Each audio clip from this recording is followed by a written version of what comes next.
Skyward! Scatter! Skyward! Scatter! Yeah! Skyward! Scatter!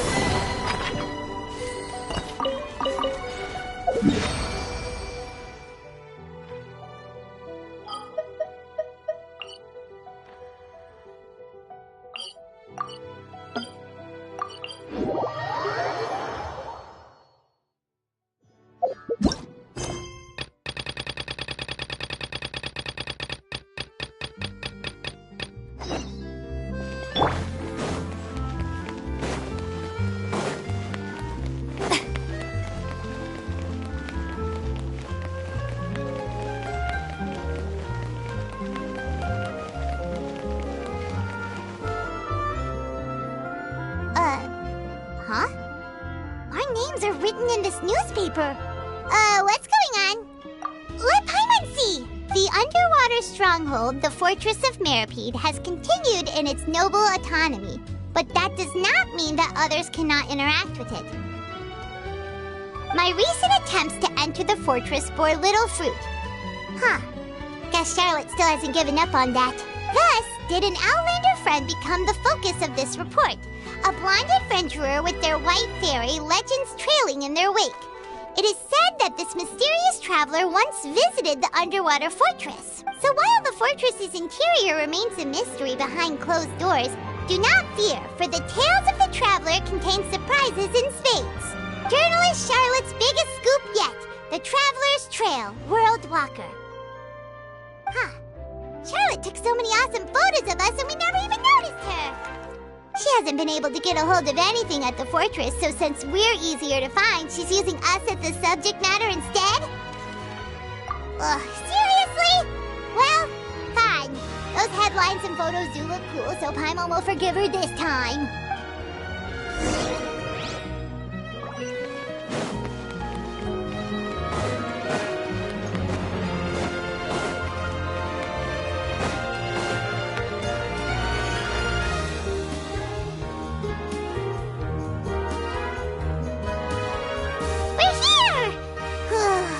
Hungry. Should we go in and get something to eat?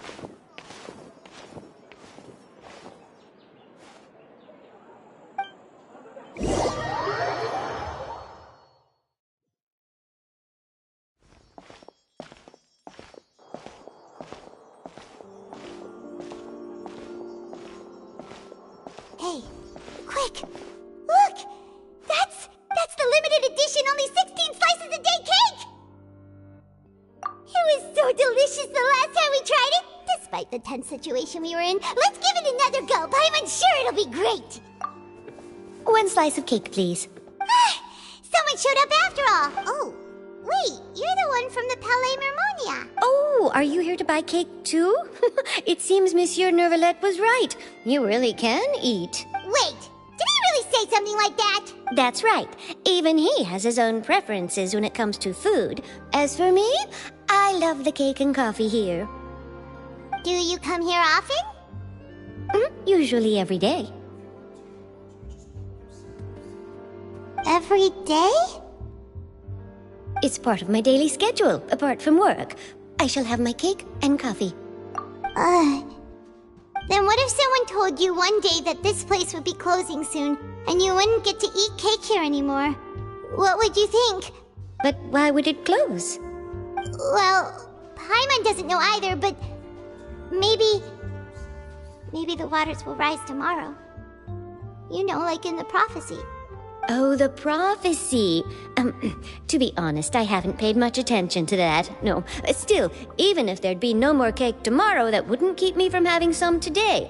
No, it's the same for eating in general. You might not be able to eat tomorrow, but if you can do so today, then you should carry on. That's what people call living, you know. Huh.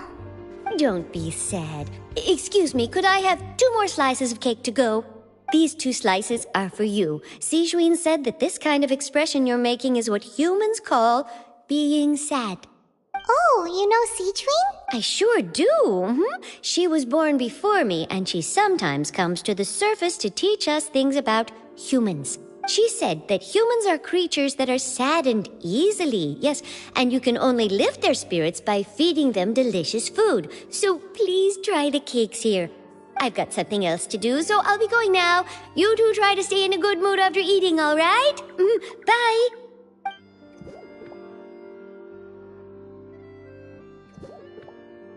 And there she goes.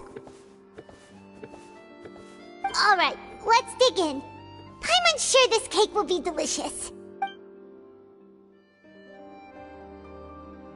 It's more delicious than last time, and the flavor gets even better with a sip of tea. It sure would be nice if we could come again tomorrow. Sure would be nice if we could always eat delicious food here.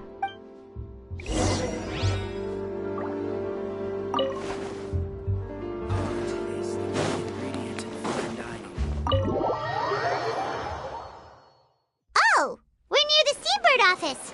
Let's go look for Charlotte and have a chat.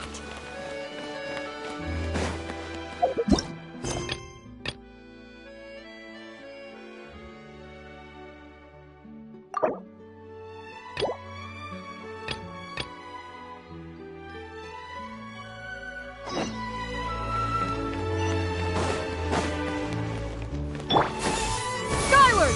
Scatter!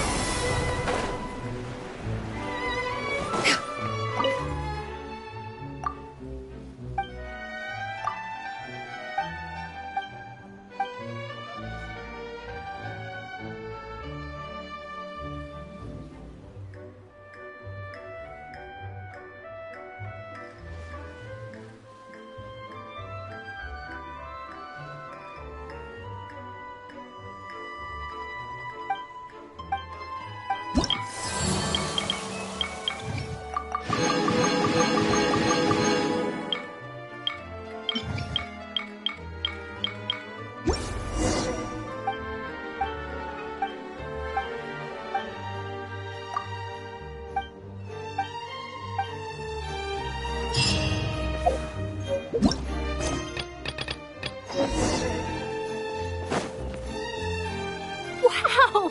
If it isn't the Traveler and Paimon! Oh, have you seen the article I wrote about you? Ha! You've got some nerve! You just used us to make some quick mora! Oh, you needn't worry about that. I heard that you were in Poisson some time back, so I sent you a letter to discuss just that.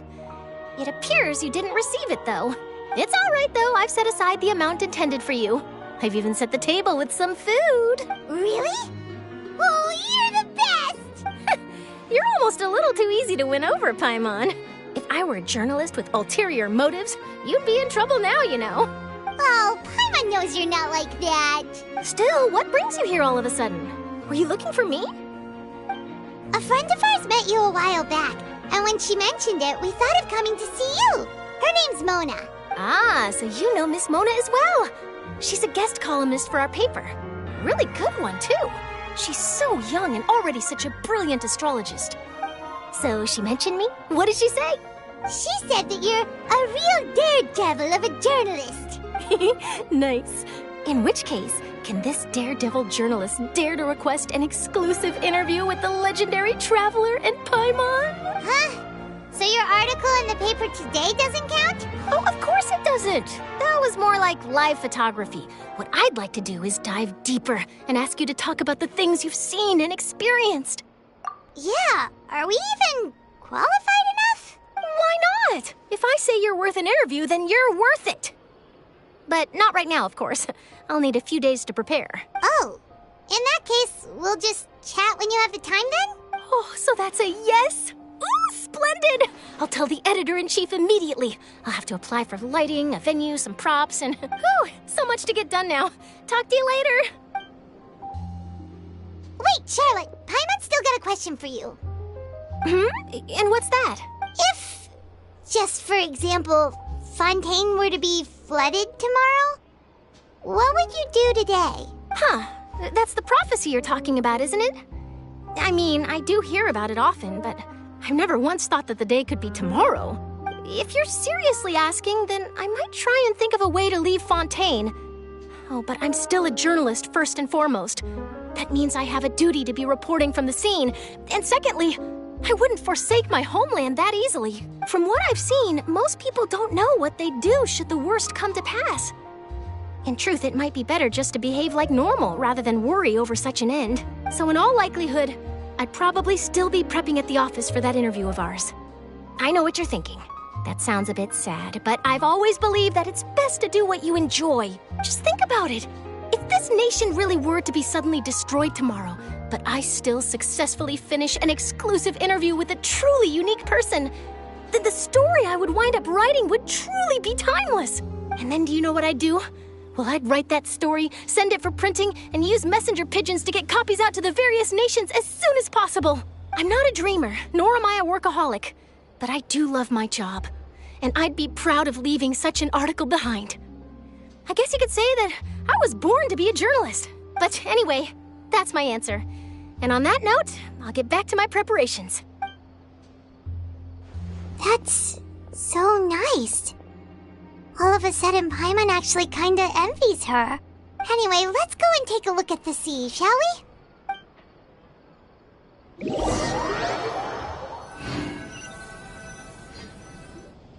The sea breeze and scenery can be a pretty soothing combo, huh? Paimon's been thinking. If it wasn't Fontaine, but all of Tevat that would be destroyed tomorrow, where would we go and what would we do? No, Paimon should ask, if you could choose, what would you like to do?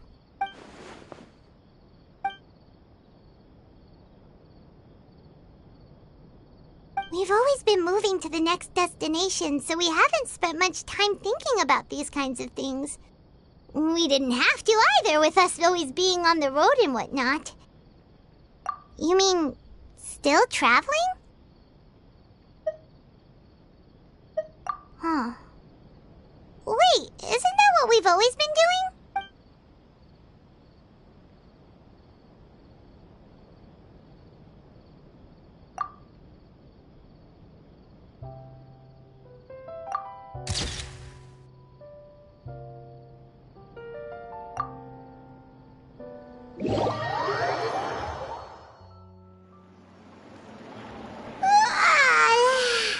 Feels like you'll grow mold if you stay here long enough. But it's still better than the Fortress of Mirapede, that's for sure. It's not only damp there, but salty too. Ah, so the two of you are still here. Wonderful. Oh, you're from the Palais Mermonia, aren't you? Yes, I'm Isadora. Monsieur Nervillet sent me to look for you two before. I heard that afterward you went to the Fortress of Meropide. Not at all. I'm well aware that you're friends of his. Actually, I'm here to pass along a message from him. Yes, inside the Opera House. The Maréchaussée Phantom has declared the incident a small-scale riot. A riot? Well, that said, I don't personally think it was that serious. Lady Farina was watching a performance at the Opera House, and while she was resting during an intermission, some other audience members suddenly started harassing her, loudly accusing her of doing nothing about the prophecy crisis. And before she could respond, others started to join in. The crowd continued to grow, and protests against the Hydro Archon started to break out. So people have started to put the blame on Farina. Guess they finally found an outlet for the pressure they've been under due to the prophecy. I agree. People will naturally rely on gods, as is customary. But the moment people feel threatened, gods are also the first to be blamed. So what happened after that? Is Farina okay? Seeing that the situation was spiraling out of control and that further argument was pointless, she claimed that she'd gotten tired of this and left in a hurry. The Maréchaussée Phantom had their hands full maintaining order and did not catch where Lady Farina had gone. Only when things had stabilized did we realize that she had gone missing. So, you mean she's still missing? That's right. The Maréchaussée has dispatched many people to search for her, but we don't have any leads yet. That said, I don't think there's much to worry about. She is a god after all. Even if she were to fall into the hands of rioters, what could ordinary people do to her? Good. Monsieur Nervillet sent me to tell you about the situation, but he didn't say anything else. Don't worry, this is more than enough to go on. Thanks for keeping us informed. Ah, is that so? Well, all right then. In that case, you two take care. I'll be heading back to the Palais now. Well, sounds like we should hurry over to Poisson then. If we know Farina, she won't try to fix things in this situation. Instead, she'll look for a place to wait out the heat. And, as we also know, she may be loud and dramatic, but she doesn't have a heart of stone. When Nervalet was talking to her in the Palais Mermonia, and she heard about Poisson, she couldn't hide her sadness and remorse. It would be hard for her to ignore being accused by the public today. Paimon thinks Farina's probably taken the opportunity to slip away to Poisson and try to relieve the sense of guilt that she's feeling. Huh. Well, what do you think? Paimon knows the answer, of course, but Paimon can do the analysis to back it up, too. Cool, huh? In that case, there's not a moment to lose. Poisson, here we come!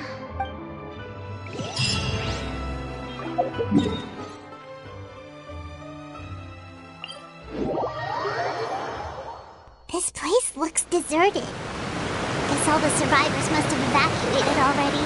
All that's left here are signs of devastation. Could Farina really be here? Let's try to find her as soon as possible.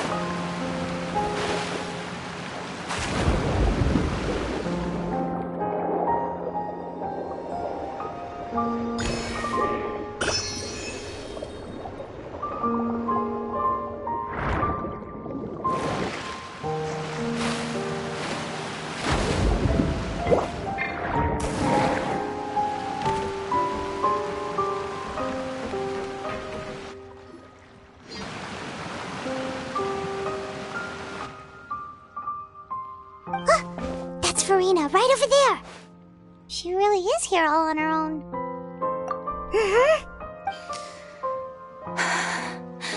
Should I just give up? This is all meaningless. What was meant to happen did happen after all. Everyone's dead. I'm sorry. I'm so sorry.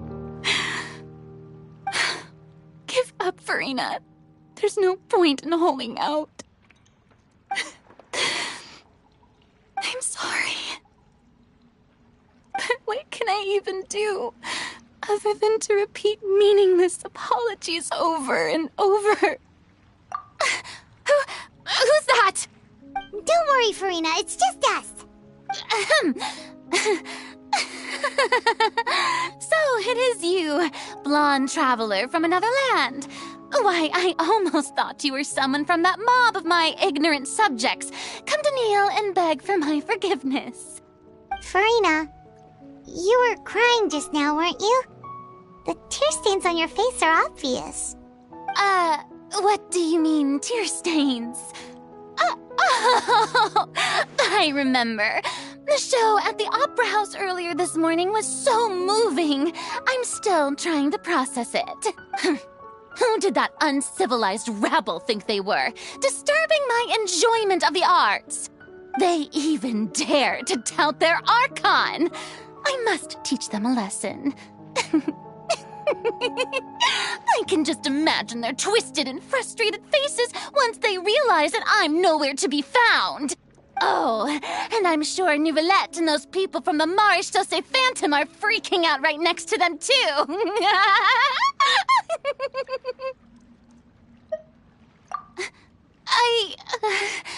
Of course not. Hey, there she is! The Hydro Archon's over there! Quick, after her!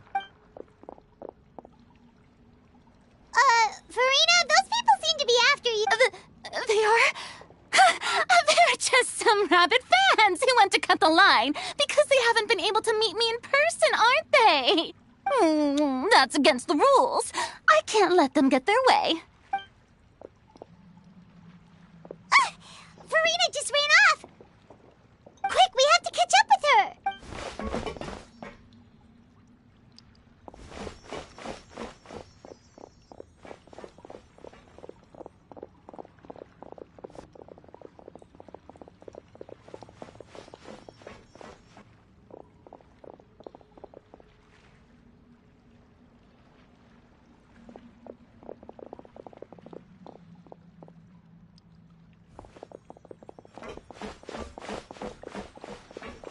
should be the place, right? Hey, Farina! There's a good hiding spot over here. Quick, come to Paimon before the rest of them catch up to you. What is this place? Hurry, they're almost here. Fine. I suppose haste is warranted. Lead the way.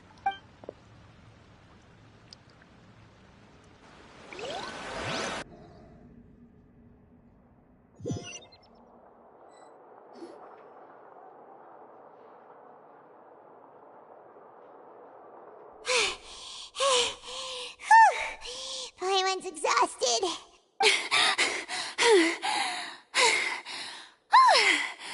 I'm so tired. I totally thought they had caught me. No,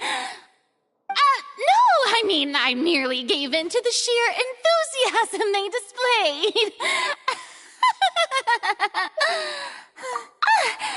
You're right. Yep, that's a good girl.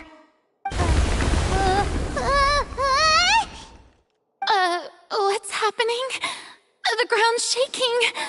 Is it an earthquake? Yeah, a quake of this kind preceded the flooding in Poisson, didn't it? It can't be. It's happening again. Well, there's no need to worry too much about that. Novelette's made some emergency plans, so the evacuation should go a lot smoother this time. Yeah, I hope you're right. But the people of Poisson, they've already...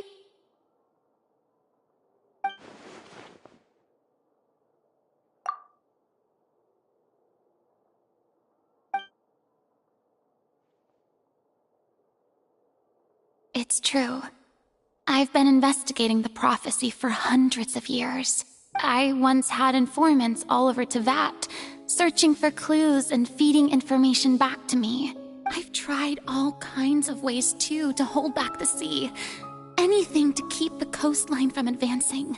But all my efforts proved to be futile in the end. Really, the truth has been clear to me for a very long time. We cannot make an enemy of the divine. No matter what we do, the will of the heavenly principles will have its way, and the prophecy shall be fulfilled. Give up. I do love the sound of that phrase. It would mean finally coming to terms with fate, but also for me to finally be free.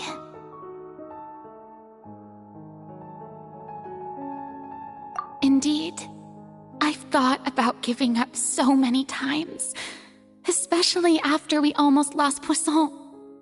Fate is really unreasonable, isn't it? It has no heart and obeys no rules. The prophecy has only just started to come true, and so many people have already lost their lives. But just now, it all became clear to me. I still don't have the right to come to terms with fate on behalf of everyone else. As long as the final moment hasn't come, it's still not too late. Don't worry. I will keep hope alive for everyone until the very end. Well, that's enough for now. I got the impulse to play the stricken maiden, but honestly, considering my rank and station, that wasn't a good fit at all. Don't take any of what I just said seriously. How could I possibly let Fontaine fall to the whims of trivial prophecy? Come on! Paimon could have sworn you were actually being honest just now.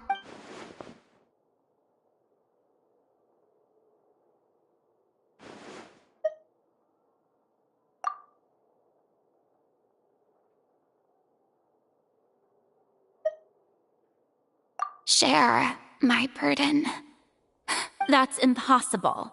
It was fated right from the start that this would be my duty alone.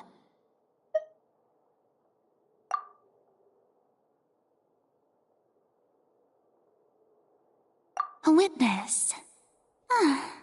Yes, I've heard that you came to Tevat from beyond the stars, yes. In other words, you never belonged here. And if Tevat is, in its entirety, a show on a stage, then you're just a spectator, aren't you? If that's the case...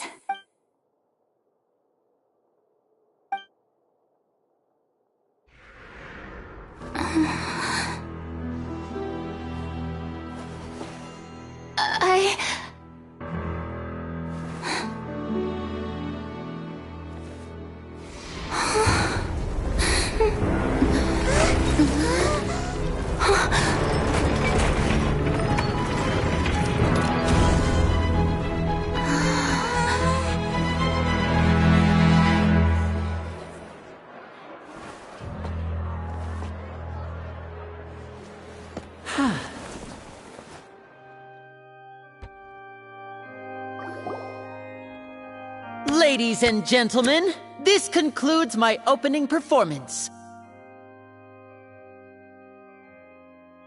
Now, without further ado, we may proceed to the trial of our god. So, this is what it is. Yes, you deserve praise for the effort you took to raise the dramatic stakes. Do not forget, however, that I am Focalor, the god of justice, the embodiment of justice itself. Does it not strike you as even the least bit absurd to bring the very concept of justice to trial? May I interpret these words as your refusal to stand trial? In that case, you will have the opportunity to defend your honor through a duel. You would draw your blade against a god?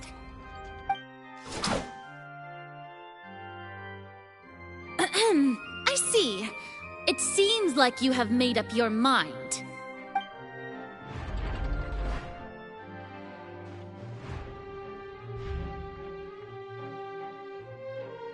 Paimon can't believe it. She just surrendered. What the heck is going on? Did I just see an Archon surrender to a human? Wow, how utterly humiliating. Lady Farina, what is the meaning of this? Shh. It would seem that there has been a misunderstanding. To be clear, the raising of both hands is not always an indication of surrender. Looking for excuses again, huh? I raised my hands just now to indicate my acceptance of the trial. No duel shall be necessary. I will admit that I've been running away for a long time. I'm sorry, everyone. I was unable to protect the people of Poisson. It is my duty to stand trial for my crimes. You are not the only ones to be disappointed in me. I, too, am exceedingly disappointed in myself. But now, it is time for the Hydro Archon to show you her courage and resolve. I, Farina, will use this trial to show the world the true meaning of justice! This time, I will protect you. Applaud and rejoice. One of the most outrageous and fantastical arcs known to the opera epiclese is now unfolding before your eyes. Mark my words, this shall be one of the most exhilarating and brilliant shows ever to grace the stage of Fontaine. The trial of the Hydro Archon, Focalor, will now begin! Woohoo! Oh, now we're making history! Why does it feel like Farina just took over the whole thing? Like, come on! Didn't she just get forced to stand trial for her crimes? Also, even though she's still acting super dramatic, she is taking this seriously this time, right? All right, then. Who will be my opponent in this trial? The court asks the prosecutor to please take the stand. Is that so? Very well. Then please speak, witness of Tivat, my accuser and fated opponent.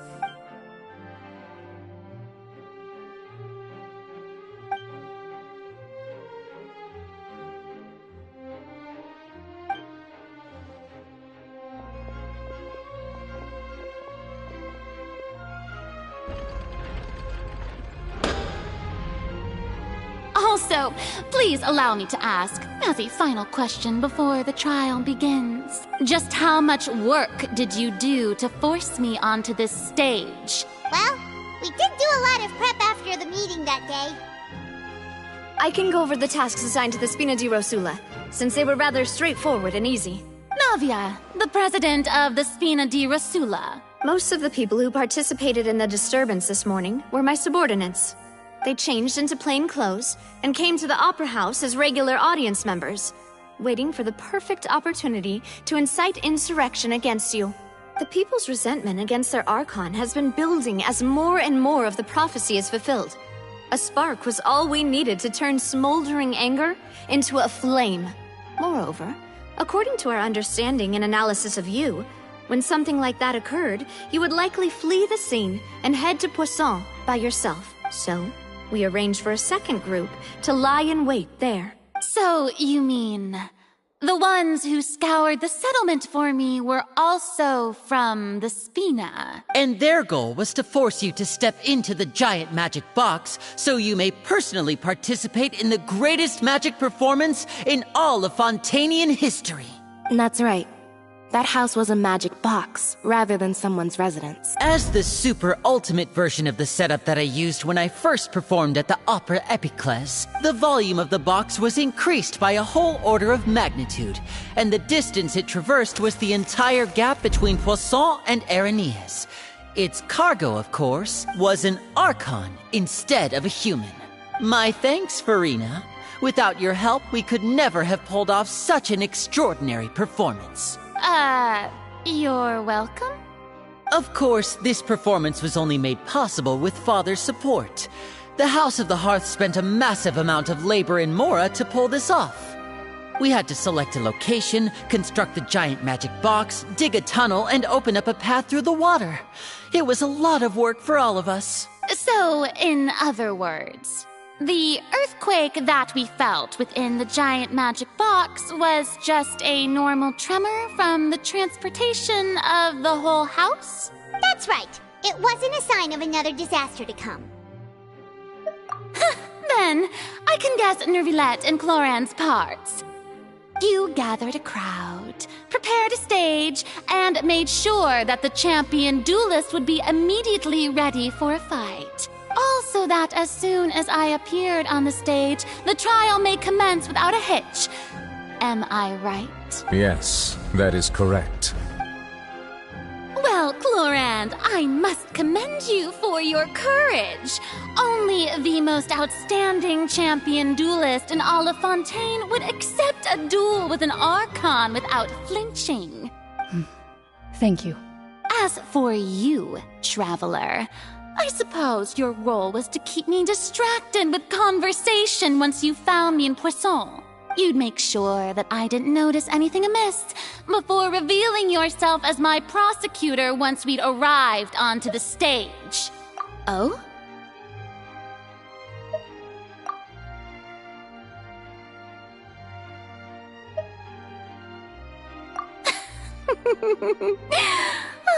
Is that so? Then I suppose I must have missed my final chance. It's fine. It matters not. What's done is done. The stage is already set, so there's no reason to disappoint the audience. Let's see this trial through to the very end.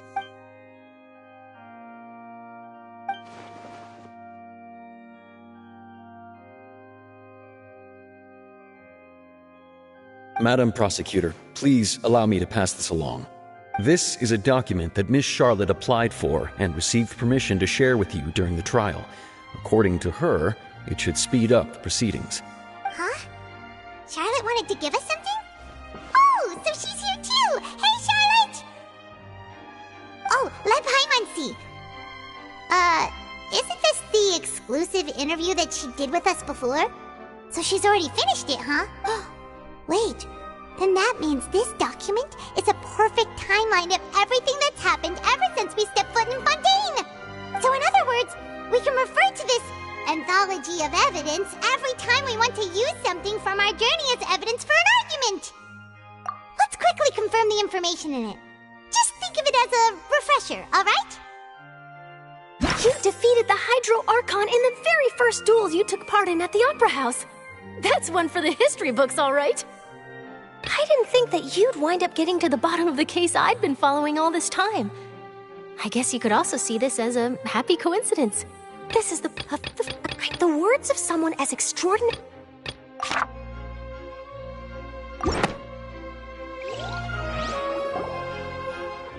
The prosecution and the defense are both in position. The trial shall now begin. Oh, come on, Nervylette. There's no need to repeat all the unimportant legalese. Just fast forward to the part where the prosecution lays out my offenses. As the defendant and the lead actress of this performance, I still haven't even been informed of my supposed guilt in all of this. Of course, it is only natural for humans to struggle to understand the actions of a god. However, you will need more than that to convict me of a crime. That's true, but my charge here is unrelated to your conduct as an Archon. Instead, I would like to charge you as a fraud, who's never been the Archon in the first place. Wait, what was that? Lady Farina's a fraud? Hey, I came here thinking that we were going to try the Hydro Archon for forsaking her duty, but did I hear that right? She's not our Archon at all? Charge accepted. Lady Farina, do you plead guilty to the charge? Lady Farina. I plead not guilty. How can I be guilty? There is no way that I, Focalor, otherwise known as Farina de Fontaine, a member of the Seven and the Regina of all waters, kindreds, peoples, and laws of Fontaine, could be anything other than your true Archon. Yeah, even though Lady Farina can be rather eccentric, isn't it going too far to doubt her very identity? Yeah, I've never questioned her identity either. Sure, Lady Farina can be super irresponsible, but what grounds does that prosecutor have to make such a huge claim? I have cause to believe that common sense will prevail in this case. Many of the members of the audience have known me as the Hydro Archon ever since they were born. There would be no fooling their memory. See? Even the Oratrice has decided to show me its favor. Are you sure you want to commit to a charge that will never be upheld? If you wish to drop the case, I can promise you as the God of Justice that you will not have to face trial for making a false accusation. We will treat everything that's happened as a dramatic spectacle and move on with our lives. What do you say to that? Huh. An argument with near impossible odds, huh? We have to not only refute Farina's claims, but also overturn the long-held beliefs of the people. Well, I tried to give you the chance to surrender. If you must persist, then let me ask. If you believe I'm not the Archon, then what manner of being do you think I am? And if I was not the Archon, then how did I manage to live for over 500 years?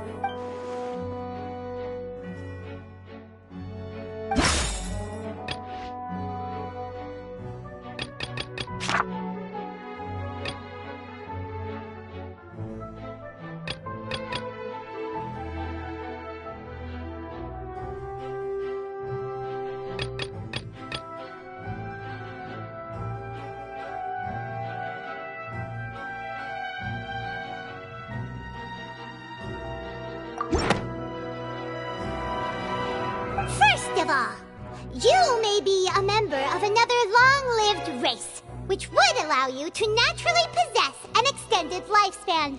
And second of all, even if that wasn't the case, there could be other ways to extend your life. Who gave you that idea? Was it the knave? You'd sink so low as to use a harbinger's words against me. A curse? I once thought it possible that the aura of an Archon might naturally resemble a type of curse. But in light of this claim, perhaps what I sensed was not your divinity, but a curse after all. Neverlet sensed it too, huh? Lady Farina is actually a human?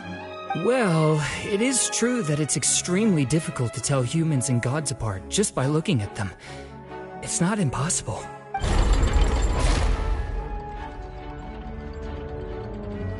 Well, don't start celebrating too early now.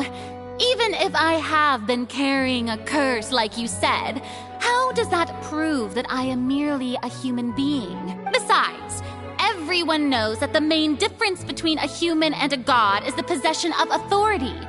Gods can do what humans cannot. That's why they're worshipped as gods. For centuries, manifestations of my authority have served the nation of Fontaine. One need only to turn their eyes towards the Oratrice Mécanique d'Analyse Cardinal in this very opera house, or consider the indemnitium that is used in every aspect of life.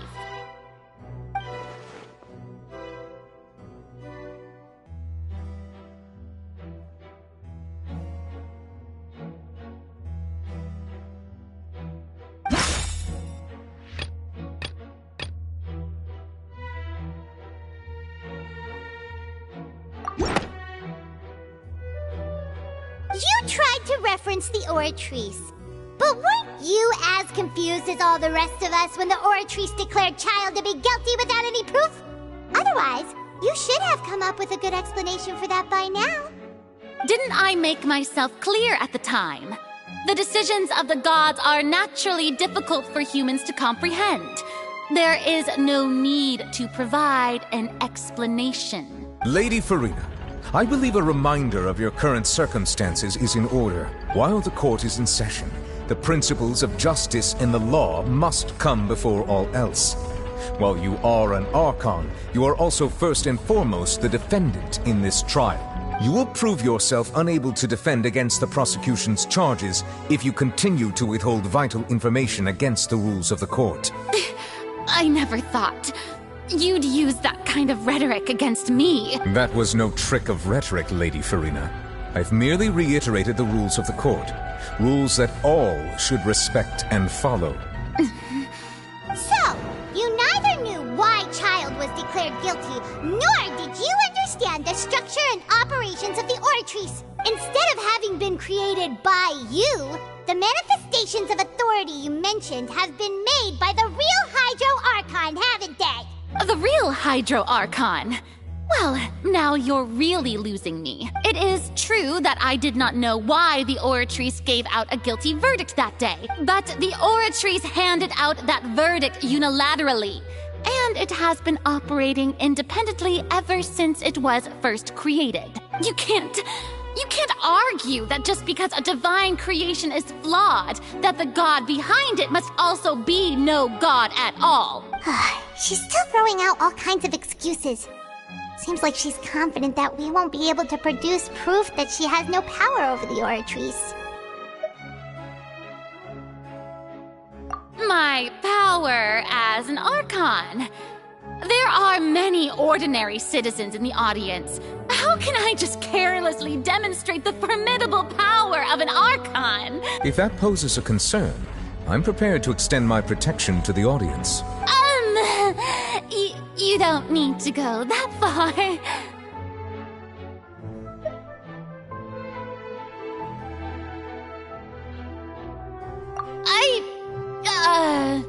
Aren't you the Hydro Archon? Or is it that you can't even wield the power of Hydro, much less the authority of a god? Indemnitium! Yes! It's all because of Indemnitium! All Archons derive their power from the faith of the people, and I've converted the people's faith in justice into Indemnitium. Thus did I give up all of my divine power to provide everyone with energy for their daily lives. Have you ever seen a more magnanimous god? Isn't that a huge stretch? Yeah, no matter how generous an Archon can be, how could they give up all their power? Can a god with no power even still be called a god? It seems like nobody's buying Farina's excuse. Hey, Come now, everyone. Please don't stare at me as if I was a liar. I'm still the same Farina you knew, right? The one that you loved. Shouldn't you want to believe in me, please? You've got to believe me. If what the prosecutor said is true, she really has committed a grave offense. Did she deceive all of us? And all of our parents and grandparents too? And all of our ancestors? Ever since they were born? Enough! That's enough.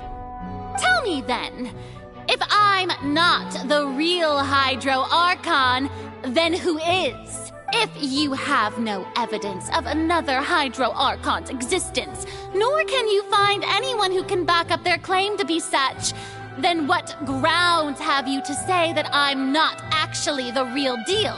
Wow, she came up with yet another argument. How can we refute her now? Seems like she really doesn't want to give up.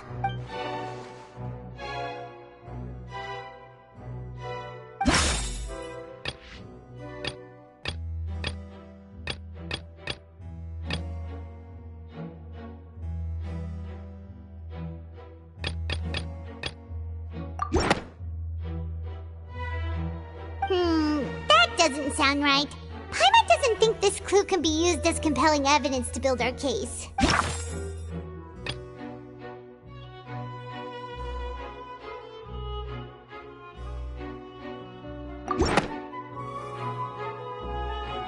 It has been established that all Fontanians can dissolve in water from the primordial sea. And that means... Since you insist on claiming to be a god and not a human, then there's a method that you can use right here and now to eliminate all suspicions of you being the latter. Miss Navia, please apply to serve as a temporary attorney for the prosecution before addressing the court. Though you act in partnership with the prosecutor, you must still adhere to proper procedure. Super sorry, Monsieur Chief Justice. I swear this really will be the last time that I'll speak out of turn. Now, I've brought some seawater from Poisson. As everyone knows, a massive flood struck the area not long ago, taking many lives, including those of some of my closest friends. So, Miss Farina, would you dare to touch some of this seawater? If we are to believe that you are indeed the real Hydro Archon, touching this seawater would have no effect on you. All it should do is strengthen your case. But if you don't dare to touch it, then we would have basically proved the reverse. Oh, and I must remind you that after the disaster at Poisson, nobody wants to see any more people dissolve. I do hope you'll act prudently and choose the simpler path of admitting guilt. Navia from the Spina di Rasula. The Spina has governed Poisson for many years. I guess her suggestion is valid. If Lady Farina is indeed just a human, she's probably a Fontanian like all the rest of us. Would she really dare to try?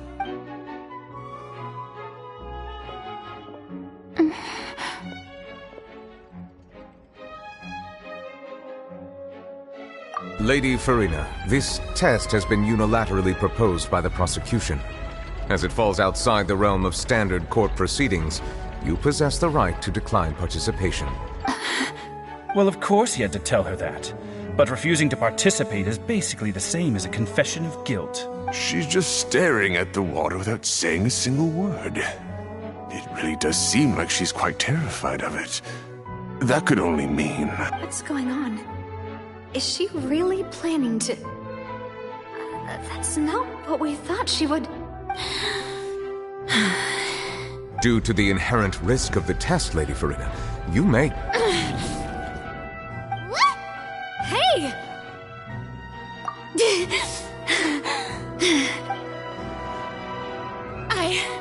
I'm fine! Look at me, everyone! My hand is still here! I haven't been dissolved! Will you believe me now? I really am your Archon! I'm nothing like a normal human who would fall apart as soon as they touch this water! Really? Was this not the most obvious thing in the world? Miss Siegewin? If you're present, Miss Siegewin, please come forward and attend to the defendant. Siegewin? Don't be nervous. It'll just take a few seconds. Let me see. That should be enough. Please announce the results of your evaluation to the court, Miss Siegewien. As everyone doubtlessly saw, Miss Farina was displaying symptoms of hyperventilation and flushed skin. These indicate that she was experiencing the adverse effects of exposure to primordial seawater. The extent to which she was affected is the same as other humans when exposed to primordial seawater of a similar concentration. Thank you, Miss Siegewien. Lady Farina, you may return to the defendant's stand. Oh, wait. What did she just say? I didn't get dissolved. Shouldn't that be enough to prove my innocence? Well, considering your tendency to run from your problems, we did originally prepare a direct sample of the seawater around Poisson. However, after extensive discussion, we exchanged it for a sample that is not concentrated enough to dissolve an actual human. After all, on the off chance that something entirely unexpected might occur, we don't want anyone else to lose their life to the sea. Yeah, so out of regard for Farina's life, you secured a low-concentration sample and asked the head nurse to serve as an expert witness. It's a great thing that the direct sample wasn't actually used. Farina could have... I can't believe... You...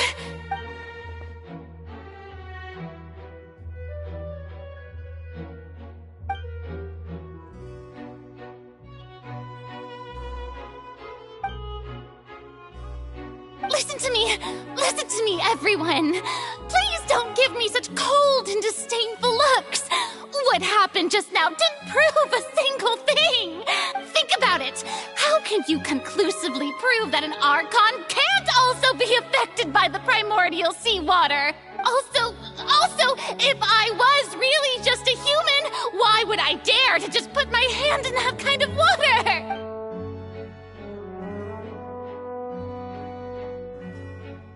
Please, everyone, anyone, just listen to me! I swear, I really am your Archon!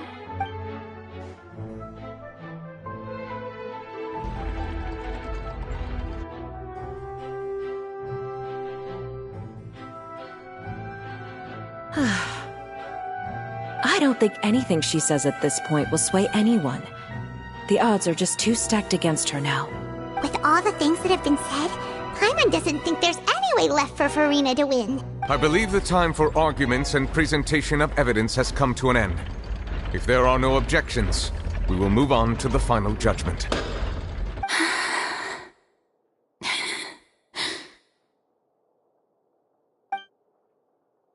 I don't think anything she says at this point will sway anyone. She's too stacked against her now.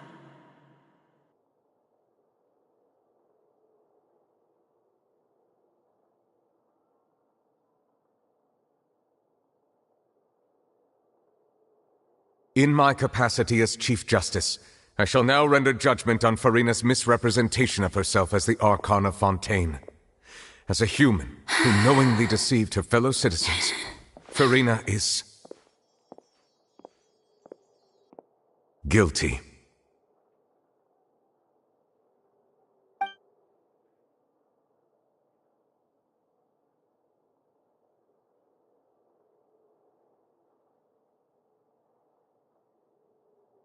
We shall now turn to the Oratrice Mécanique d'Analyse Cardinale to render the final verdict on the charges.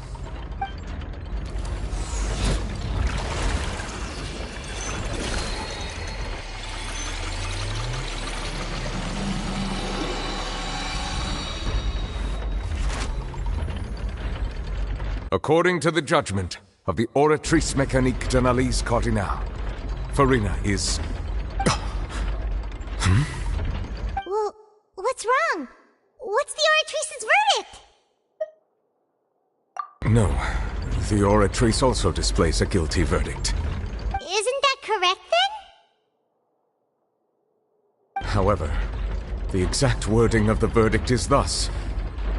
The Hydro Archon, guilty, to be punished via the death sentence. The death sentence? That's actually one of the available sentences? I've always thought that it was just a myth. The one and only time the death sentence has been handed out at the court, and it's been given to the very person we've worshipped as the god of justice? What an unexpected twist. Farina's been sentenced to death by the Oratrice? We just wanted to use the trial to show her the seriousness of things so she'd tell us the truth. How did things escalate this quickly? This outcome is indeed quite strange. According to Fontaine's current definitions of justice, as well as its recommendations for criminal sentences, is this sentence really appropriate for the crimes that have been committed? Yeah! Even Fauché wasn't sentenced to death by the Oratrice. You know, the real evil mastermind behind the serial disappearances case. Indeed. Not only is Farina's sentence overly excessive, the very point of our trial today was also to prove that Farina has never been the Hydro Archon in the first place. But now, the Oratrice seems to have deliberately invoked the title of the Hydro Archon. What does this mean?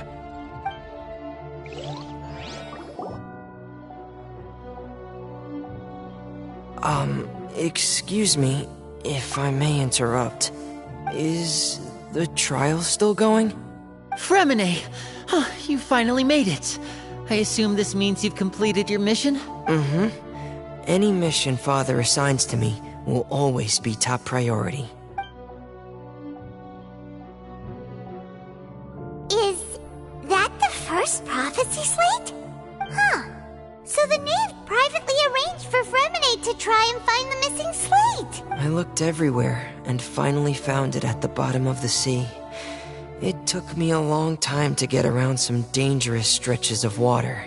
But has the trial already concluded? Then doesn't that mean I've come too late? Oh no. Father will be disappointed in me. Thank you for your hard work, Mr. Fremine. Please allow me to review the record left on the slate.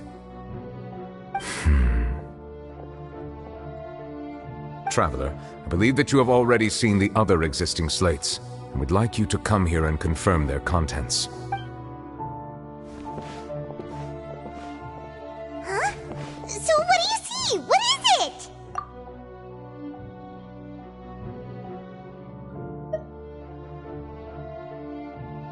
I believe I've now made sense of the Hydro Archon's crime.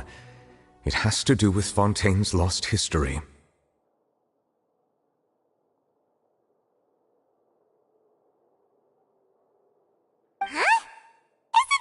Archon just guilty of deceiving her people? Oh, wait, no, that's Farina, and we've already proven that she's not the Hydro Archon. So when you say Hydro Archon, do you mean the real Hydro Archon we've been kinda talking about? In truth, everything that you've encountered in Fontaine up until this point can be traced back to the contents of these stone slates. However, I'm uncertain as to how much sense they currently make to you. Okay, let's try to recall the contents of the other 3 stone slates. Paimon will do her best to help you remember.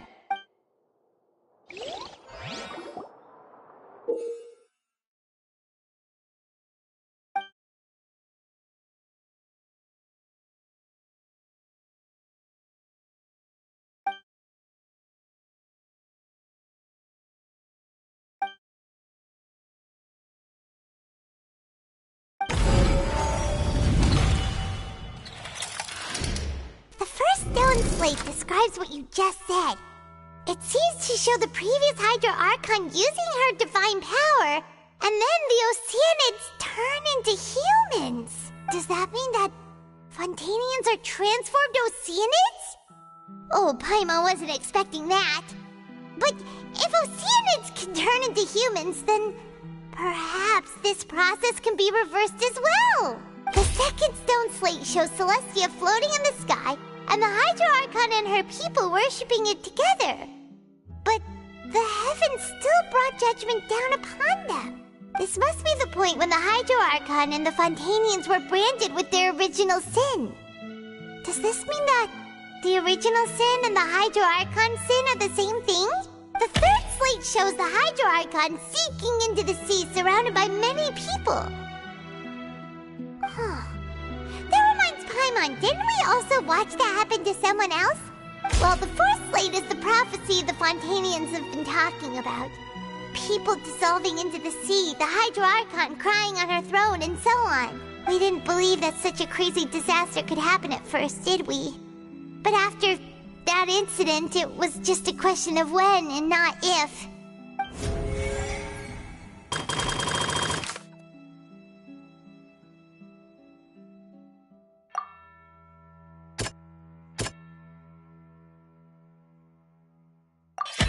We know from the case of the serial disappearances of young women that Fontanians can be dissolved in primordial seawater.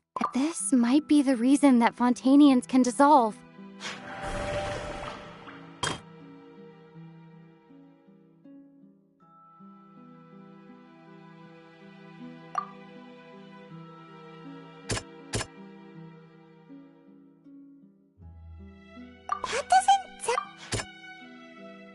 That doesn't sound...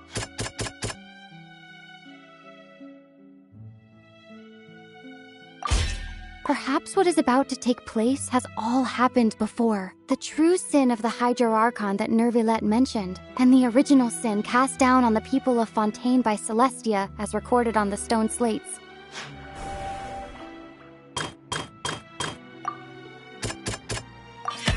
It's not as simple as falling into the sea. When Navia fell into the sea, her consciousness was subjected to judgment. The stone slates show the people gathered around the Hydro Archon in the sea.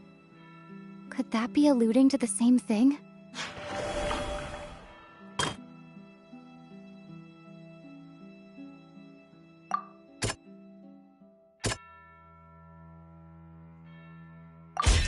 The prophecy from the stone slates found its way into society, but not many people believed it at first. The fortress of Meropide was nearly flooded with primordial seawater, which we know can cause Fontanians to dissolve. It seems increasingly likely that the prophecy may come true. If we hadn't dealt with it in time, things could have gone very badly. They'll dissolve into the primordial sea but won't cease to exist. Their essence will flow in the seawater, converge, and take the form of an Oceanid. The Hydro Archon was sentenced to death in court, shocking everyone present. Perhaps this means that her sin was actually Fontaine's original sin. Navia fell into the water inside those ruins, and she nearly dissolved. She was surrounded by the people of Poisson in a court within her consciousness, and was forced to take part in a trial meant to make her stay. The eruption of the primordial sea at the fortress of Meropide was the surest sign that the prophecy was about to come to pass no matter what. The stone slate's content can all be verified by recent events. If we combine what we know together, loads of truths should come to light.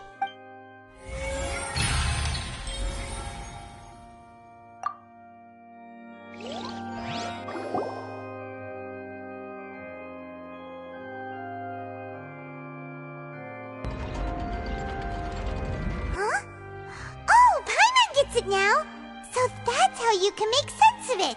But then it feels like we're going to have to share some truly shocking revelations. Let's hear them.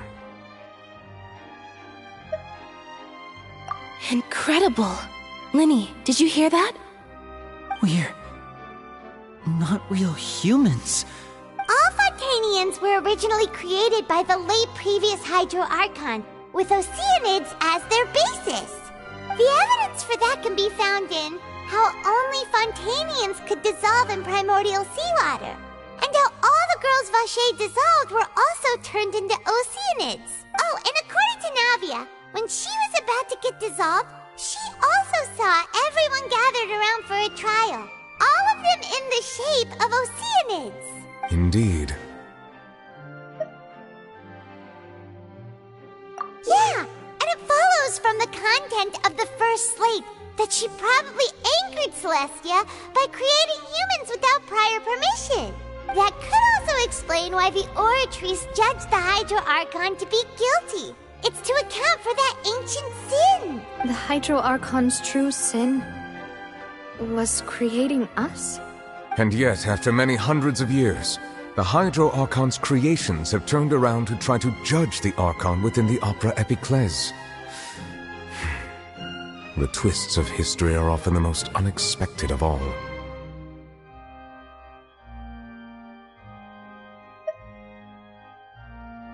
Yeah! Isn't the image here just like when Navia fell into the sea? So wouldn't it be trying to show the image of the Hydro Archon also falling into the sea once the prophecy has been fulfilled in the fourth slate? In the end, the people will all be dissolved into the waters, and only the Hydro Archon will remain weeping on her throne. Only then will the sins of the people of Fontaine be washed away. Did Paimon get all that right? You've made some keen deductions. I must say, given how much you still don't know, it is impressive that you've already managed to connect so many pieces of the truth. However, while you were able to decode all the information on the slates, they've also been etched with an additional layer of hidden information using a different power source. When we were at the ruins, I tried to decipher the hidden information recorded in the slates. But since we only had 3 slates at the time, I was unable to come to a full conclusion.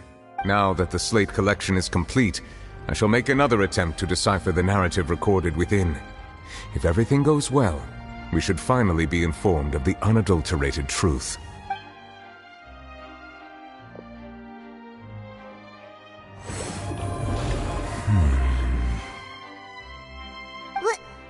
Well?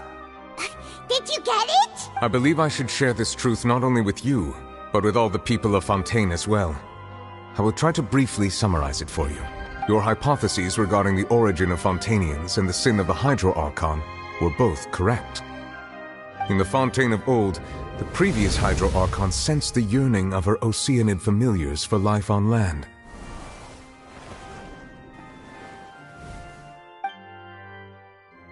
The Oceanids were enamored with the beauty and romanticism of human beings, and wishing to have those experiences for themselves, expressed to the Hydro Archon their desire to become of a similar kind.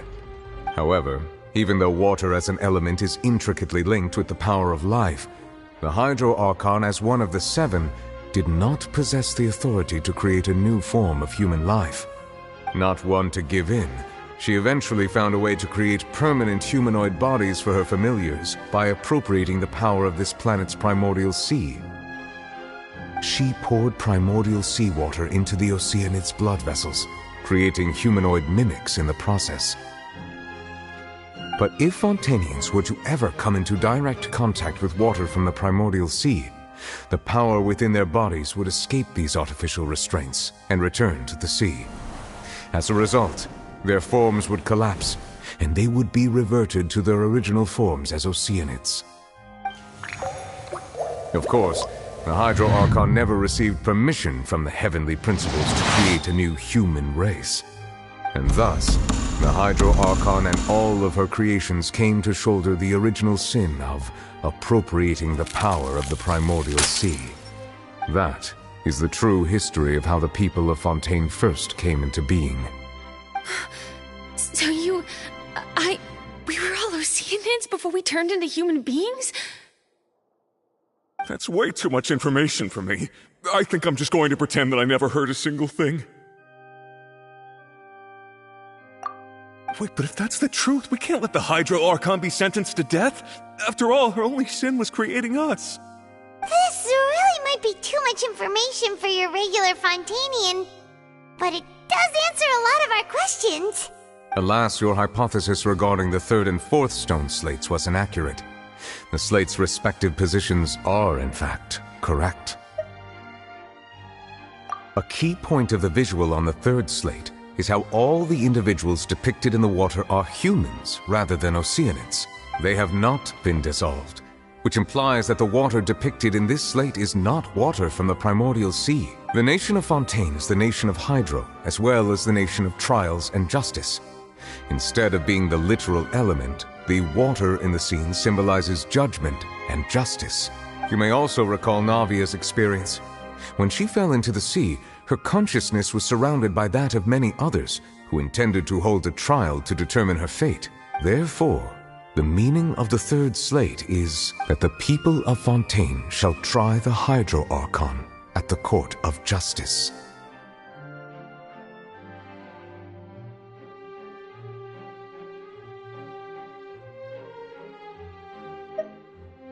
Yes, it refers to our present situation. I think I'm following now. So, what you're saying is, even though we decided to put on this trial to avoid fulfilling the prophecy, in truth, everything we've done has happened exactly as the prophecy foretold. So now, it seems, we're the ones making sure it comes true. What should we do? Huh. No matter what, the prophecy will be fulfilled. Is this what it feels like to be a prisoner of fate? If that's the case, does that mean the scene in the fourth slate will also be fulfilled soon? Traveler, I would like to point out another small fallacy in your deductions. About the fourth slate. You probably thought that the eruption of primordial seawater beneath the fortress of Meropide served as the surest sign that the prophecy was about to come to pass, yes? However, I believe that rather than being a sure sign, that eruption could in fact only be a small warning of something far worse to come. As for the root cause of the catastrophe, I believe you've already encountered it once before.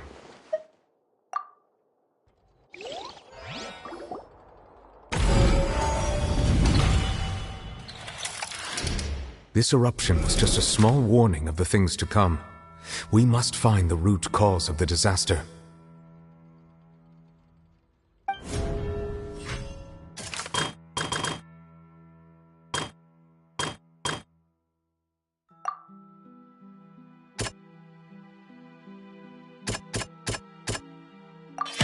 It was both dream and reality.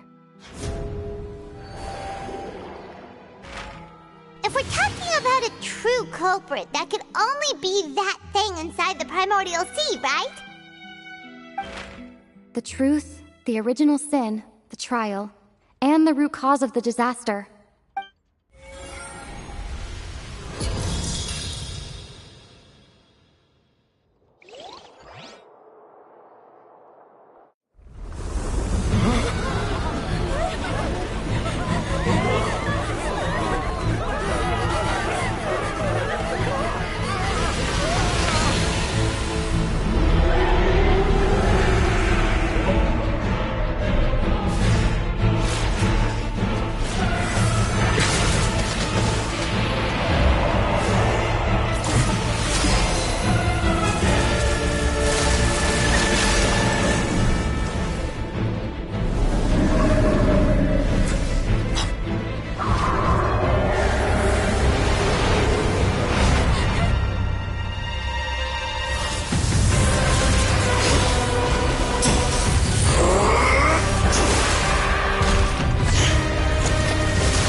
That was way too close!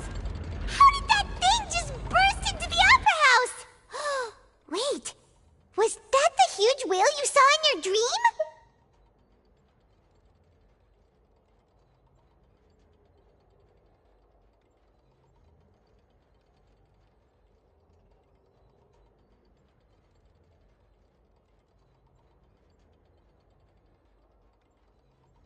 So we've met it at last. I understand very well why it has chosen to make an appearance here. That whale does not belong to Tevat. It is a monster that has traversed the stars, weeping all the while. It has been greedily consuming the energy from the planet's primordial sea, using it to grow. That is the main cause for the rising sea levels. And once it has finished consuming all of the energy contained within the sea, its next step will be... You said that when the Hydro Archon first created Fontanians out of Oceanids, she filled their blood vessels with primordial seawater. Precisely. That whale finds the blood of Fontanians nigh impossible to resist. Therefore, when it left the primordial sea, it decided to make its next stop a packed opera house full of food. Food in the form of Fontanians. We just barely managed to push it back, right? In that case, won't it come back to target the people again once it's managed to recover its strength? That is correct. Indeed, it is more accurate to say that we should thank that Harbinger for buying us some time. Without him, the whale would have likely come onto land far sooner. From the way he looked, he must have been fighting the creature for quite a long time. That battle maniac. We've always known that he had a special connection with that whale, but we definitely didn't expect it to help us out like this. Anyway, now that we know that this whale is the actual cause of the disaster recorded in the prophecy, all we need to do to stop the prophecy would be to find a way to beat it up, right? It is too late. It had already absorbed too much of the primordial sea's energy before we could notice it. At this point, it has become practically integrated with the sea itself. Even if the entirety of Tevat were to be destroyed, it could still survive and swim off towards some other world. That's not something I will accept. We've already done everything we can, and we even found the true culprit. We've come so far. You can't just tell me that the last hurdle is some impossible foe. That's just not fair. Indeed, that's not how a grand performance should end. I'll fight it to the end, no matter what. So the prophecy will be fulfilled no matter what, huh?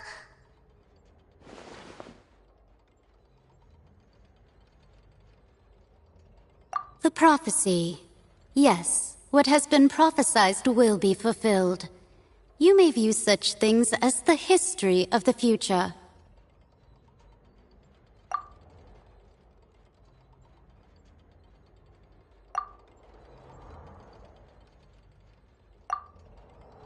Just as prophecies are usually only the future as seen from the perspectives of the gods, could things be happening in hidden corners where the gods' gaze does not fall?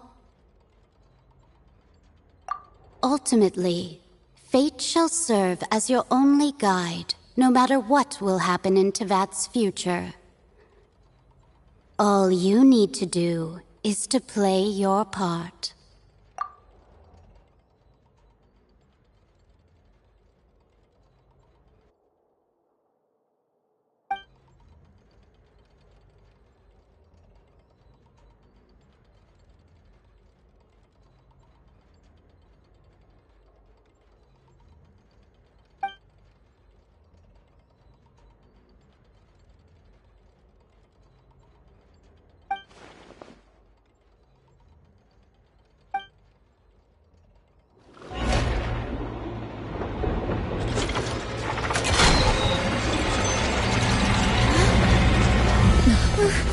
What's happening with the oratories?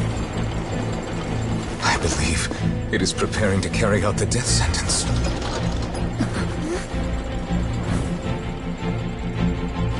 Farina!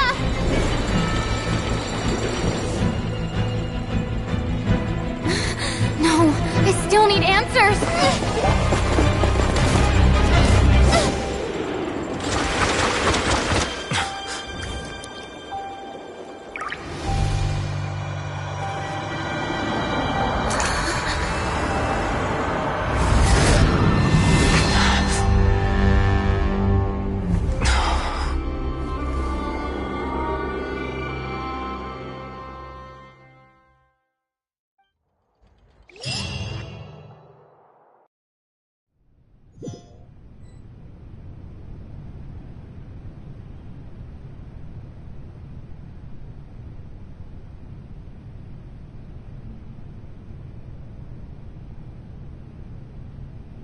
You...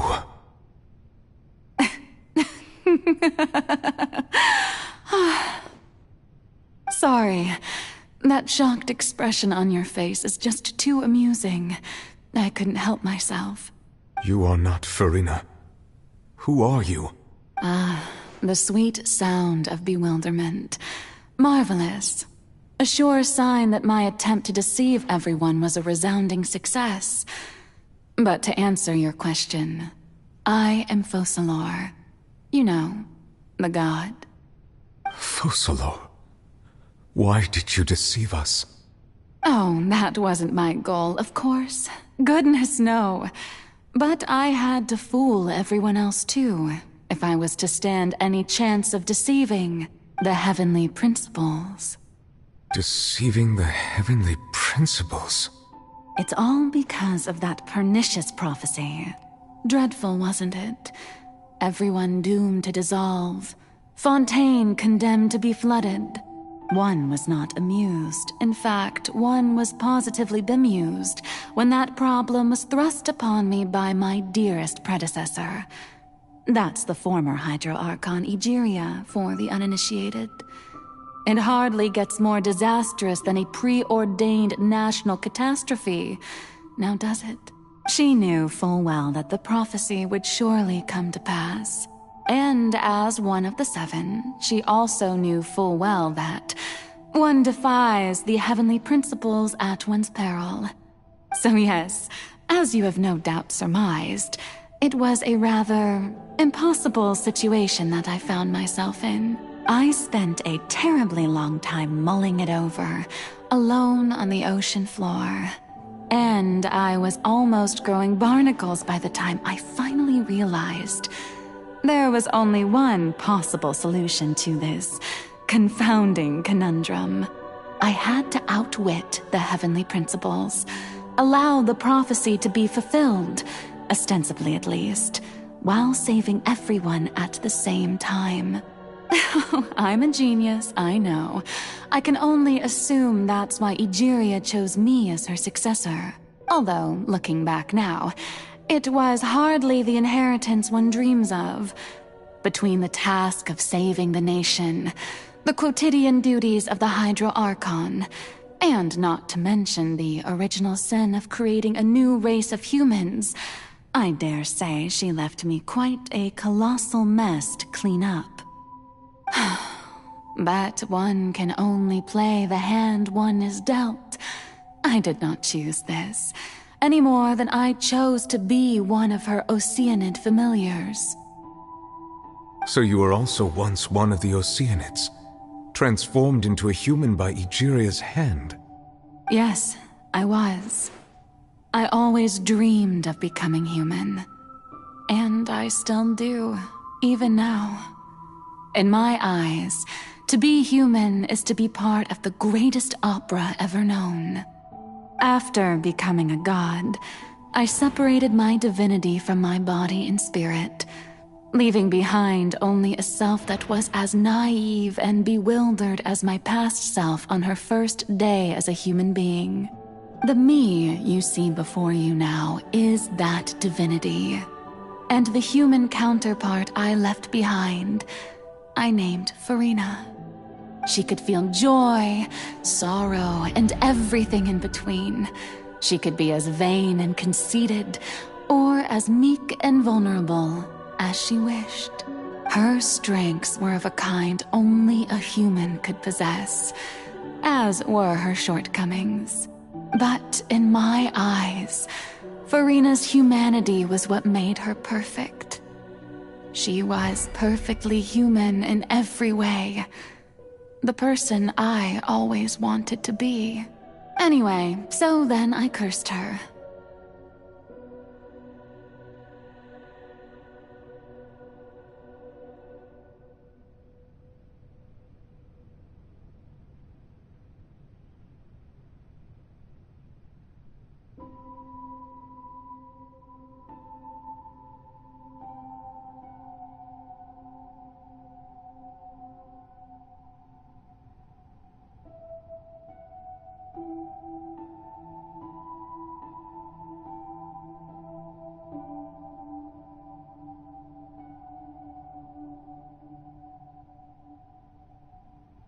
All part of the plan, of course. The plan to deceive the heavenly principles. Do you still remember the final scene of the prophecy?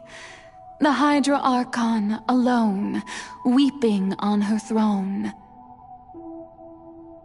In order that the prophecy might appear fulfilled, I invited Farina to be an actress, to play the part of the Hydro Archon in the prophecy. Under the curse I placed on her, so long as I, Focalor's divinity, continued to exist, she could not die. But nor was she free to live her life in the pursuit of happiness. Instead, she was forced to take the stage in the opera house, to embrace the role of leading lady, to forever play the part of the god from the prophecy, all to create a deceitful appearance of that prophecy coming to pass. I suppose now you probably understand why your court is called the Opera Epiclese. But Farina is only human, isn't she? Even though she has had a long life, her mind is no stronger than that of any other ordinary human being. I cannot begin to fathom what she has had to endure. It must have been torture for her. It has indeed. And although she is, in a sense, me in human form, I most definitely owe her an apology for it. It's been 500 years. And all along, she's been playing her part in the most unimaginably long, unbearably lonely, and agonizingly painful opera of all time.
Oh? Who permitted you to come onto the stage? Now, I understand your admiration for my august self, but I must ask you to keep to the rules. All right. It is not my intent to reprimand you. There is no need to state your name. Just be off with you. Do not distract me from my performance. Oh, do not jest. Can you not feel it? I am Focalor. The eyes of countless Fontanians are upon me. I must, at all times, display the utmost elegance and nobility.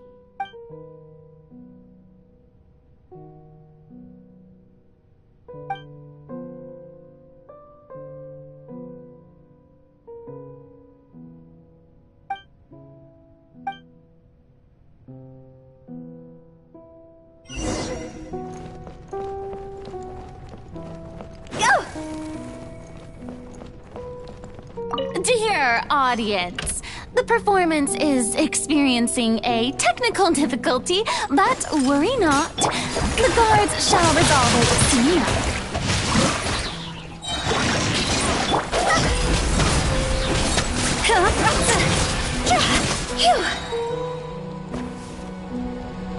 Hey, what gives? The audience is still watching me, you know. Guards!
Farina.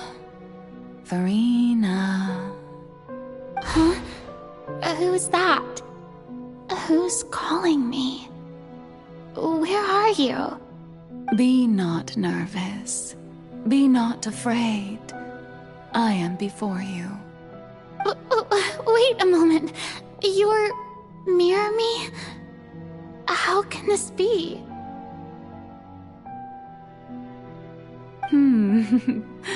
Mirror you, huh? You know what? That's not bad. Let's go with that. Mirror me?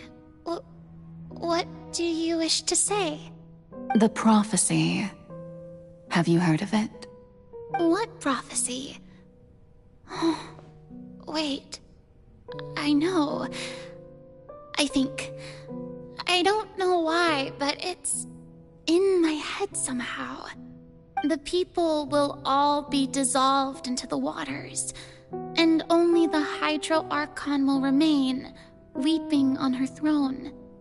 Only then will the sins of the people of Fontaine be washed away. Oh, very good. You know it well. What's going on? I can't seem to remember anything clearly. The only thing I know for sure is this prophecy. Will it really come to pass? Yes, it will. And that is why I've come to you. Disaster will come to Fontaine sooner or later. Things will develop just as the prophecy declared. There is no escaping it. But doesn't that mean everyone will die? I'm a Fontainian just like them. Will I dissolve too? Oh, don't worry. Magical meetings exist in this world precisely to give people a chance to turn things around. It is the reason why you met me today. I will tell you how to save everyone, but you may have to suffer somewhat. Oh, so there's still hope after all. Goodness, you frightened me. You spoke so much and with so much certainty. As for the suffering, well, I will admit that the first thing that came to mind was, why do I have to be the one to suffer? But if the prophecy will come true, I'll also die anyway, right? So if I've already met you as my magical meeting in this world, if there were scales, with all the people of Fontaine on one side and my pain on the other, is it not obvious where the scales should tilt? You truly are the perfect human, my ideal. I suppose this would also be the justice that belongs to you. Huh? Don't worry, it's nothing. Listen well. Fontaine has just lost its Hydro Archon. I need you to play a role, that of the new Archon.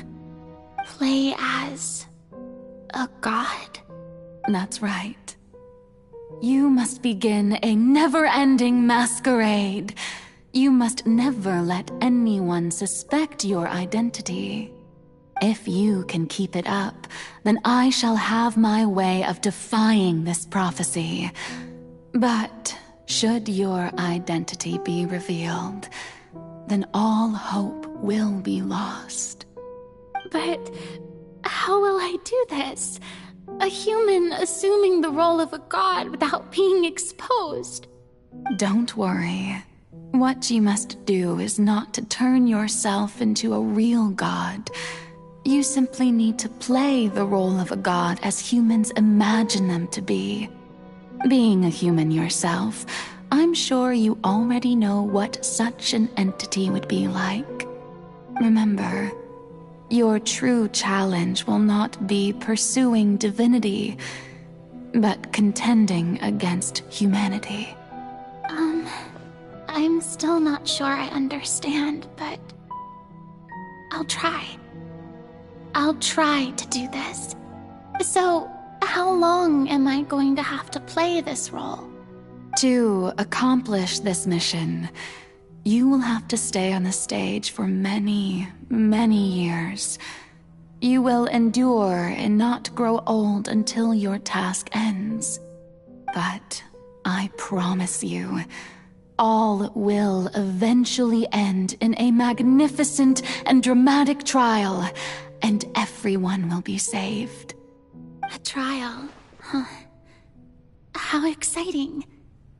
I'll be looking forward to it.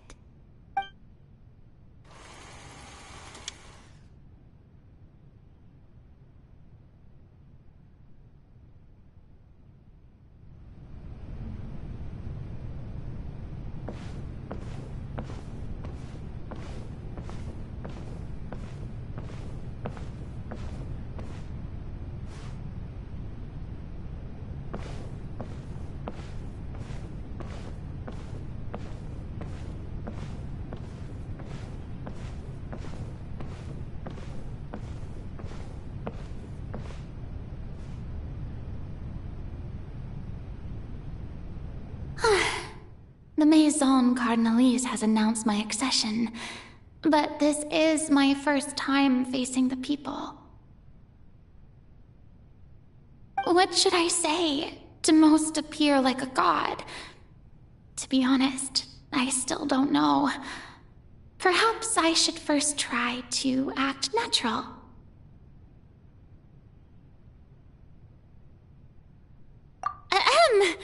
Ladies and gentlemen, good evening, and welcome to the Opera Epiclese. I'm sure you've all heard about how I have taken on the role of Hydro Archon. Indeed, I am Farina de Fontaine, your new Archon. In truth, I know little about becoming a nation's new god, but it will be my honor to guide you all. As the god Focalor, the god of justice, I shall do all within my power to lead you into an age of fairness and justice. Once again, thank you all for coming. If you should have any questions or suggestions, please send them to the Maison Cardinalise. The future of Fontaine will require us to work together, after all. This should do it. I thought I might stammer, but thankfully, I was able to convey my thoughts just fine. Okay, and next. That's the new Hydro Archon. Is this some kind of joke by the Maison? I would have thought that a being that surpasses humanity would be a bit more assertive. Hey, did you hear that? She even told us to send her suggestions there at the end. Shouldn't gods be all-powerful? She's being so modest. What's the difference between her and an ordinary person, then? If you ask me, perhaps the succession didn't actually happen. She might just be a Maison-backed puppet. Wait, what's going on? Why is everyone suspecting me of being a fake? Oh, this is bad. If I get exposed here, there'll be no saving the people from the prophecy. Right. Mirmi said that I just need to play the role of a god as humans imagine them to be. Calm down, Farina. Think. What do the people want? How would they imagine a god to speak and act? Assertive, with a strong sense of presence. One who can dispel all doubt. That is the character I'm fated to play.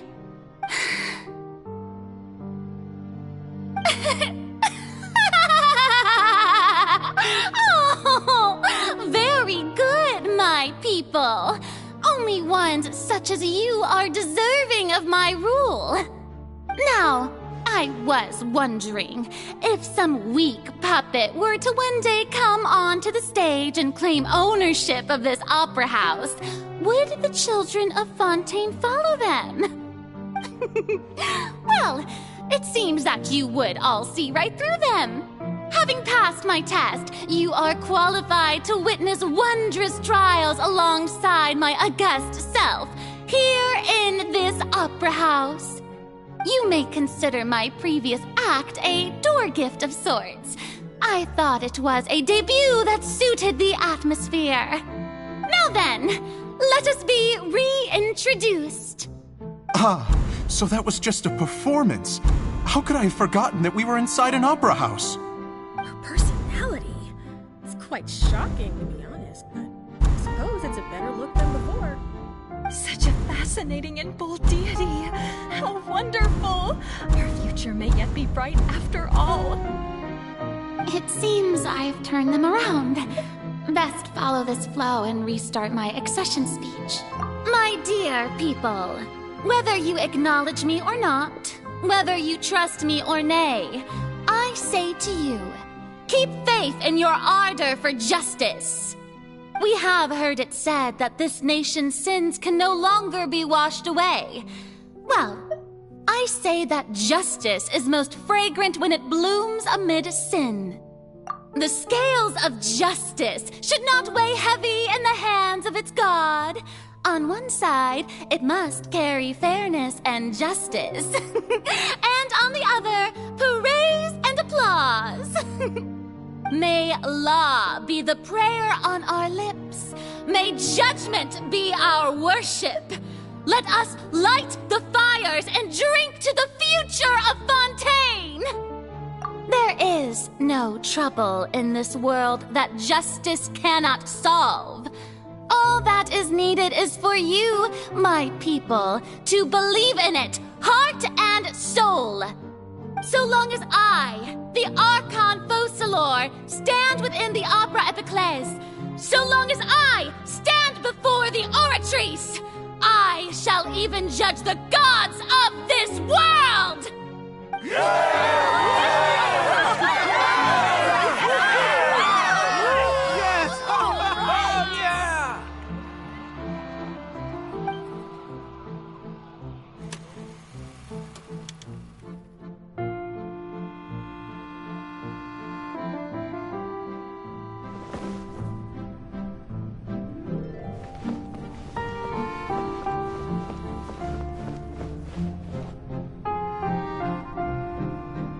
Lady Farina, here are today's case reports, as well as a summary of the follow-up for your perusal.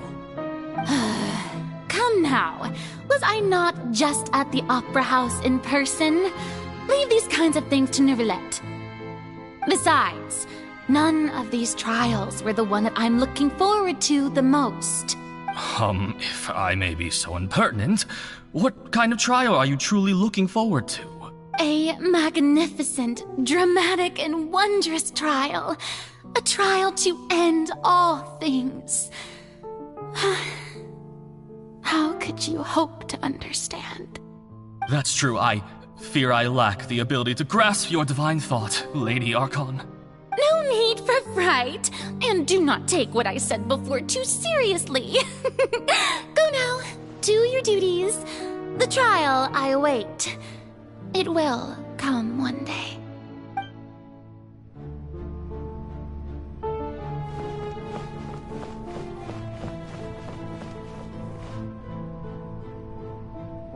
Lady Farina, I don't know what to say. Thank you for agreeing to see me. No need to thank me. Or rather, thank your own sense of perseverance instead. Long have you stood in line to meet me, have you not? Oh, I'm afraid that's just an inevitable consequence of my divine charm. All right, Deuteria, is it? How is your son's illness? You remembered me, and you knew of my family, too. He is doing much better now. In fact, he is far more of an ardent believer than I. He was the one who forced me to seek an audience with you, and to bring your words back to him. Oh, good. Very good. If this should happen again in the future, please do not hesitate to come and tell me. Going down to citizens' homes every so often, while not usual practice, should serve as a fine change of pace. Oh, you're such a gentle and wise God. Thank you once again, on behalf of my son.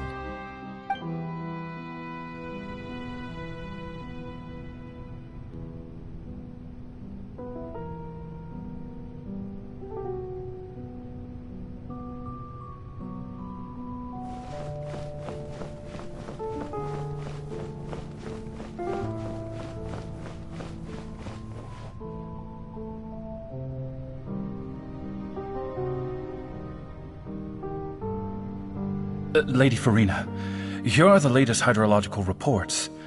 As for the specific parameters you asked to take note of, I'm afraid things still don't look good. I see. It's as I thought then.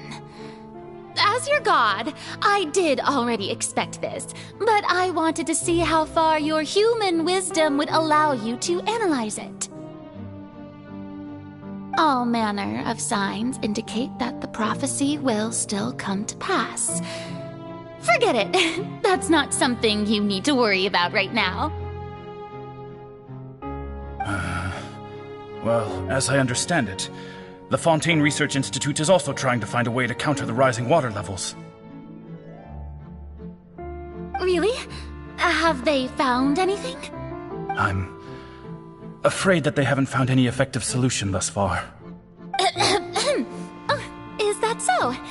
Well, no wonder. This issue has reached the realm of the gods, after all. Still, their spirit is praiseworthy.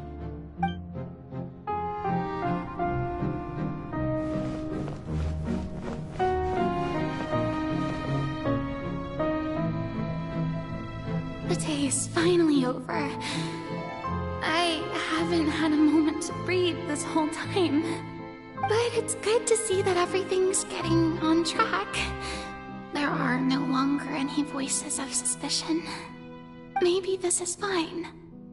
I just need to keep going, and everyone will be saved. Alright, Farina, don't think too hard about this.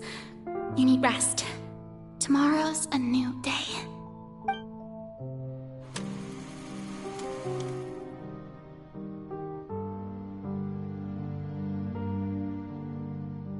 Lady Farina, here are the new trial reports for the latest cases, as well as a summary of the follow-up. There'll be no need for that. I've seen them already. There's no need to go back over scenes I've witnessed in person before. Lady Farina, I've waited so long for this chance to see you in this manner. Indeed, my dear, loyal citizen. This joyous moment is an honor for us both. Lady Farina, we're detecting significant hydrological anomalies near Poisson. Understood. Keep monitoring. Keep me informed should anything come up at the Institute.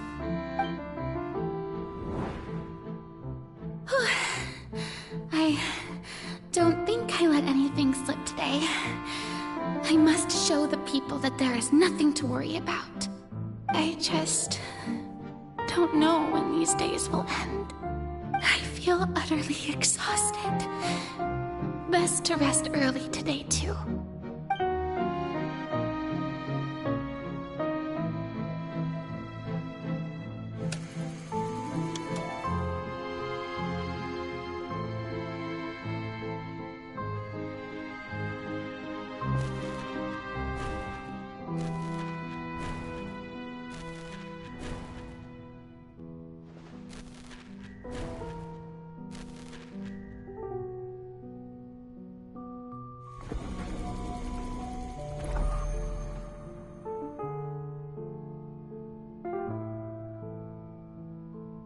Lady Farina, it's like a dream being able to speak with you up close like this.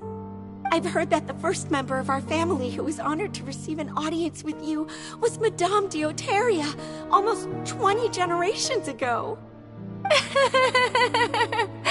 And what a fine family yours is indeed. It brings me great joy to meet such a faithful believer. A descendant of a line most ardent. Surely you exaggerate, Lady Farina.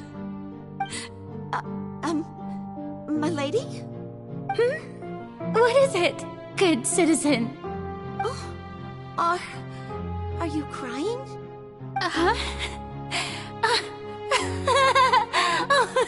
really now? I didn't even notice. This must be the overflow of hydro from my person. Well, can't quite help being the god whose dominion is the waters, can I? No wonder. No wonder. A manifestation of your power, then. Oh, Archon, I am honored to have witnessed it. Honored indeed.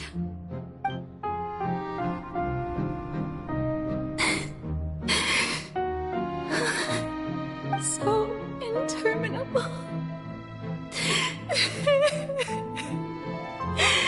So lonely.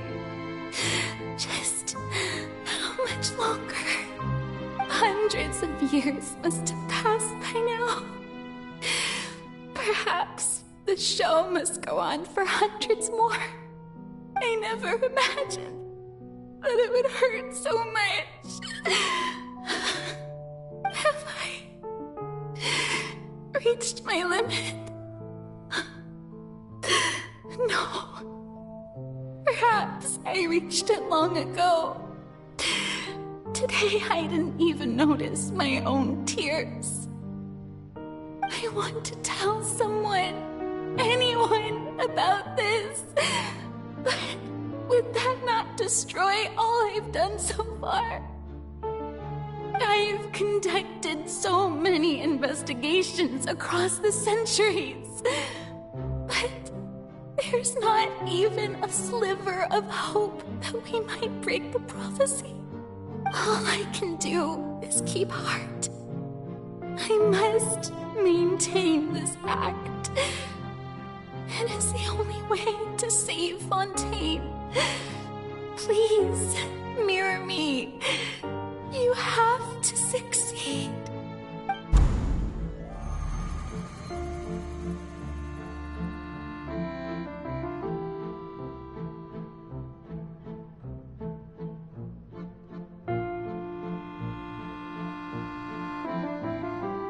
Farina, you don't have to shoulder this burden alone. Although I don't know what you might be keeping from everyone, your people are more than willing to share your burden with you.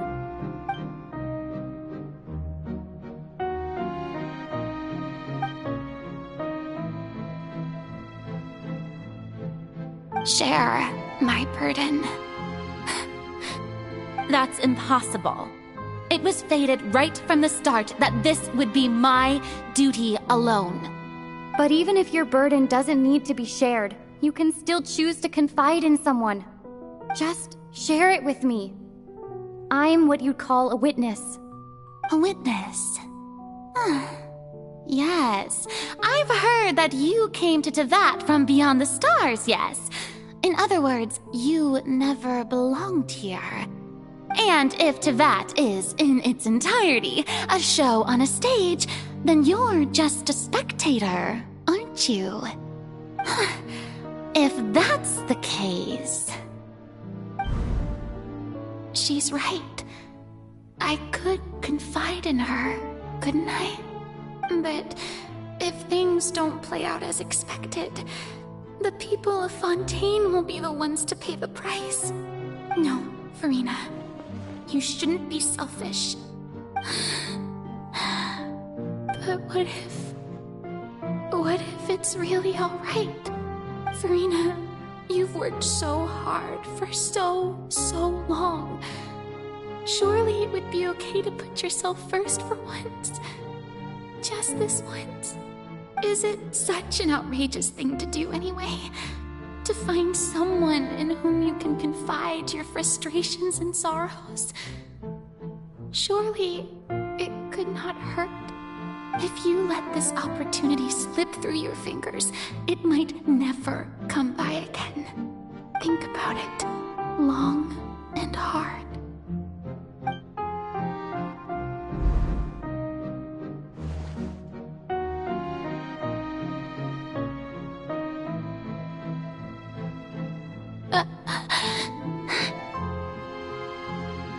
No, I have nothing to say. I am Farina, the Archon of Fontaine. Everything will surely get better. All you need to do, dear spectator, is to witness my performance until the curtains fall.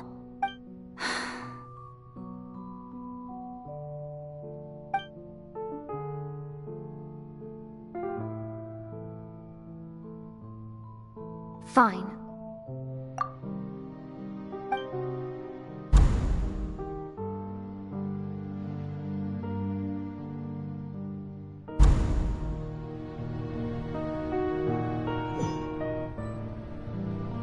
So even Farina doesn't know the truth? You've never once let her in on the full plan?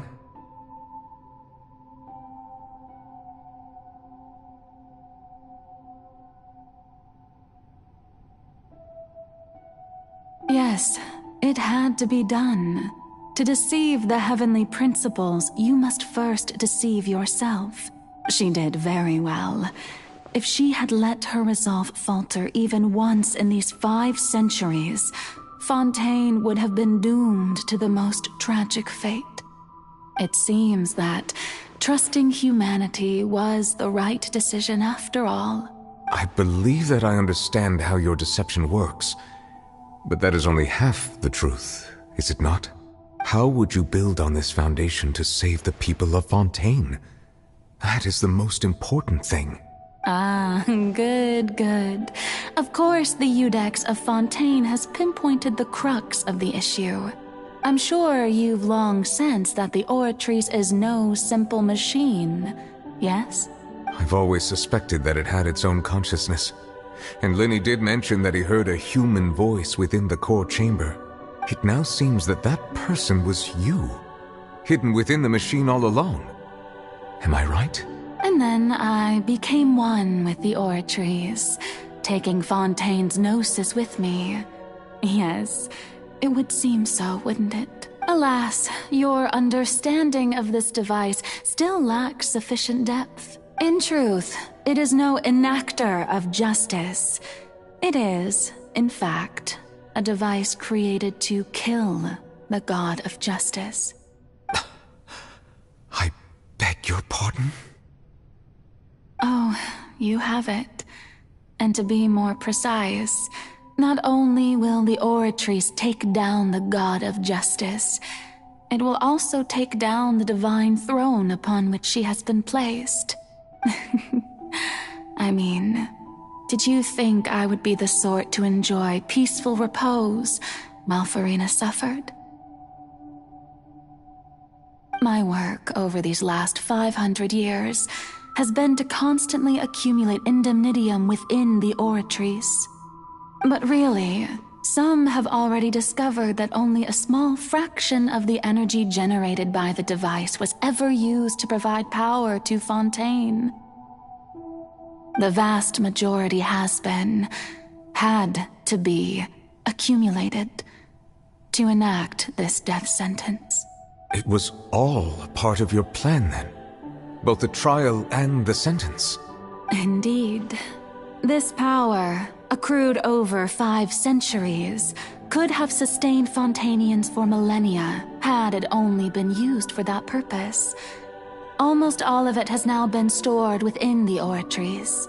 But only power of this magnitude could hope to destroy the Hydro Archon's divine throne, shaking the rules established by Celestia and breaking through the institution that is the Seven. So the Oratrice's call for death was for neither Farina nor Focalor, but for the Hydro Archon. The destruction of that divine throne. If I do not misunderstand your intent, you must be... returning what's rightfully yours to you, of course. In other words, this was all done to return the authority of the Hydro Archon to the Hydro Dragon of this planet. But...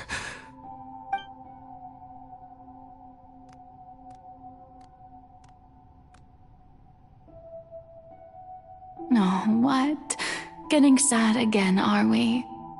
The authority of the ancient dragons shall soon be yours once more, O Hydro Dragon Sovereign. And this is the face you make. all you've done throughout the years is just so you can sacrifice yourself at the very end. I've never quite seen it that way, you know. Even now, I'm quite pleased at how well my deception worked.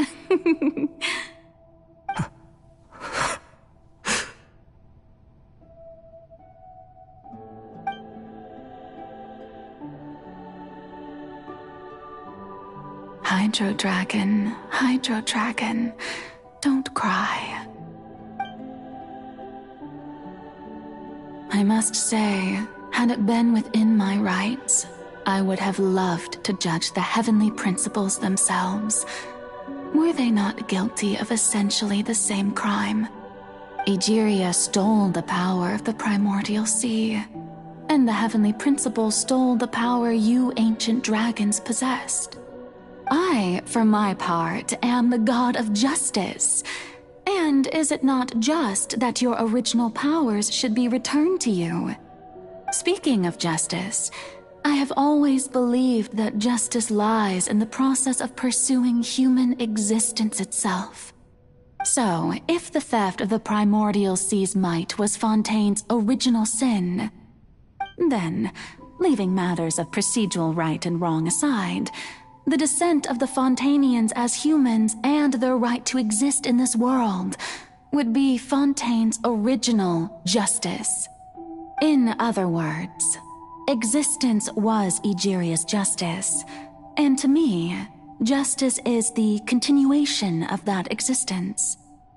Defying the prophecy and ensuring that Fontaine's people shall live on, that should be the justice enthroned over all others. At this point, we, whether it be myself or all other Fontanians, have shouldered the burden of this sin for far too long. Iudex Nervillet, the highest judge in our land, when you regain your full power as an elemental sovereign, what verdict shall you pass upon us? So when I was invited to the court of Fontaine to serve as Iudex, I see now that that was your idea too. At last, I now understand the true purpose behind this position. In the beginning, I was uninterested in human existence. But these 5 centuries of living alongside them have gradually brought about mutual understanding between us. And I have even attempted to feel as they feel. You are a devious one, Focalors. Things being as they are, surely you know that I could never declare them to be guilty.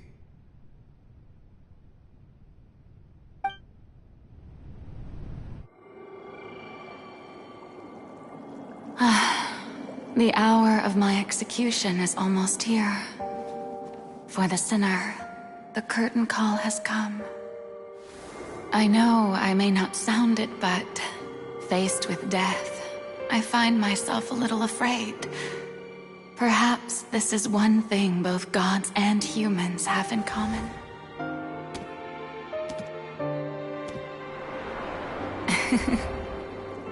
Farewell, Nervillet. I hope you've enjoyed the part you played these 500 years.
Judex Novelet, hereby declare, people of Fontaine, your sins are forgiven.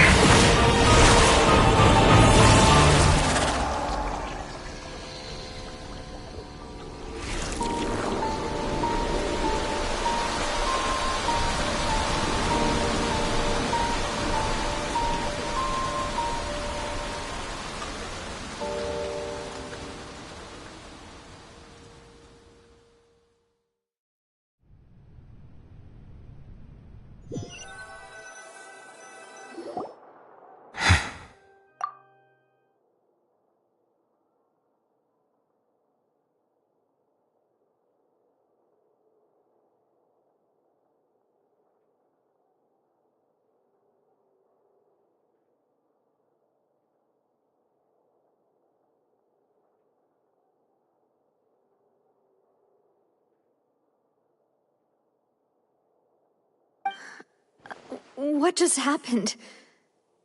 Has the death sentence been carried out? Was that bright light some sort of misdirection? I have a feeling that something huge just happened. But since we're all still alive and haven't been dissolved, I assume whatever happened was good for us. It's time to end this. We must mete out punishment to that beast. Didn't you say just a moment ago that it can't be defeated? I have gained the strength sufficient to deal with it. Through certain means, I now have the ability to separate the power of the Primordial Sea from that creature. We should seize the opportunity to pursue our quarry. Traveler, now that the oratories can no longer function, I require an executor to help me mete out justice. The root of the calamities befalling Fontaine, the beast that enacts the prophecy. Its name is the all-devouring narwhal.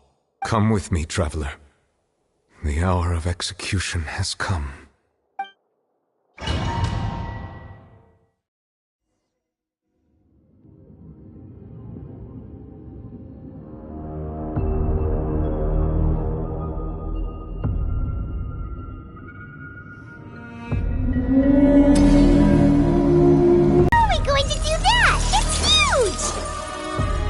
I've already done my best to separate the power of the Primordial Sea from the whale.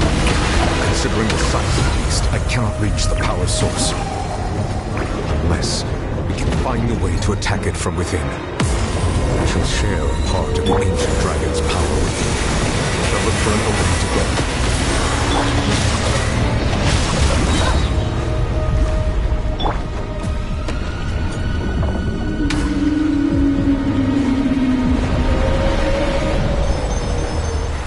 Feel its sorrow turning into hostility. Let me lead you over. Skyward! Make way for the... The all-devouring narwhal cannot resist its instinct to devour. Continue to trigger its hostility. The chance will present itself.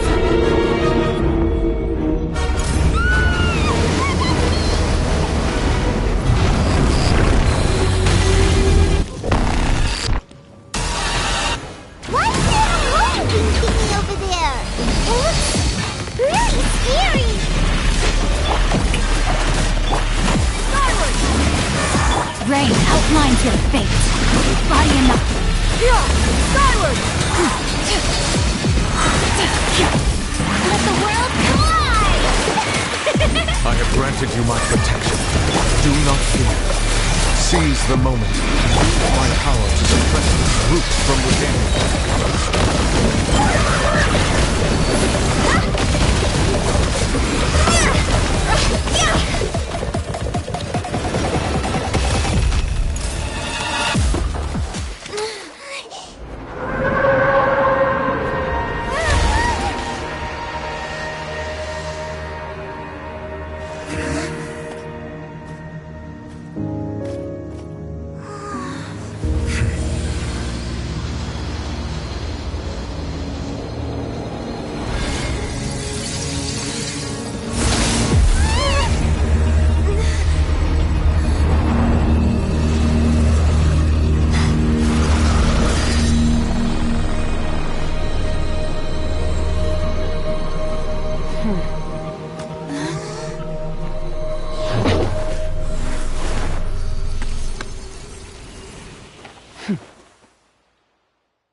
Thanks for helping with the cleanup. It should have been my job, but... oh well.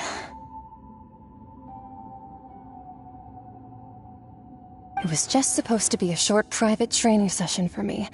I didn't think that my disciple and my master's pet would start brawling in the meantime. Well, actually, I had a feeling that it would happen at some point, but they bumped into one another earlier than I thought. What a blunder. I suppose I'll have to swing my sword 3 million times as penance. That power. Who are you exactly? Paimon has an idea. From what she said earlier, she must be Child's master. Skirk, right? It's just that he gave us the impression that she was the less talkative person. I simply did not have anything to say to the weak.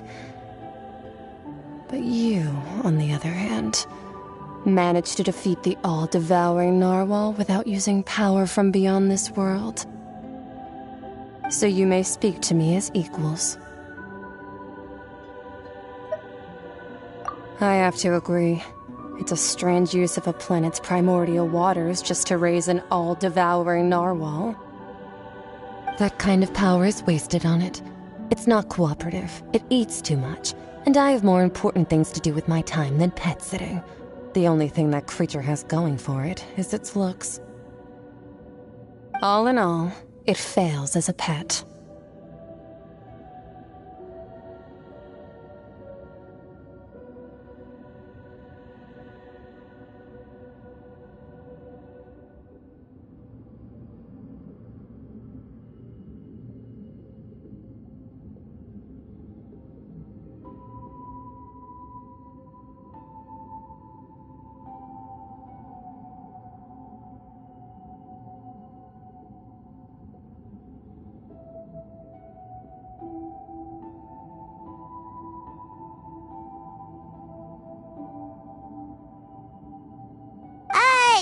Miss Skirk? I think you might have missed the point. The point being? Well, being that this pet almost destroyed an entire nation. So what sort of person is your master? Well, Child's master's master. Wait, is that right? Oh, right. So you don't know him. Sorry, I assumed you did. His name is Sertologi. I am unfamiliar with that name. Huh. So Master isn't sufficiently famous. How should I describe him then? Have you heard of the name The Fowl? The Fowl? Still nothing? Well, how about the Visionary? Vetterfulnir then? Or Gold Rhine-daughter? Ooh, that one we've heard! Rhine-daughter's part of the Hexen Circle. She's Albedo's mom, right?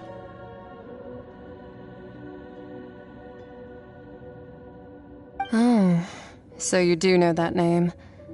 To be honest, I also heard all of those names and titles from my master. I don't actually know them either. But I suppose you understand now, yes? My master is likely a similar sort to Rhine-daughter. They are both pursuing some form of perfection. Wait! Didn't you also mention a visionary person? Paimon didn't quite catch their name. Actually, never mind that. I believe it expedient to inform you that the all-devouring narwhal used up nearly all its strength fighting you. Such roiling hydro energies will prove difficult for the planet's deep seas to digest.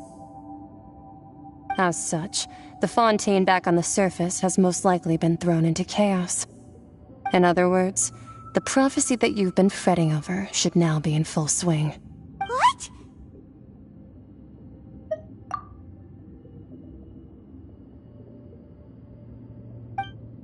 Not to worry. Focalor has already managed to deceive the heavenly principles. In the end, the people will all be dissolved into the waters, and only Furina will remain, weeping on her throne.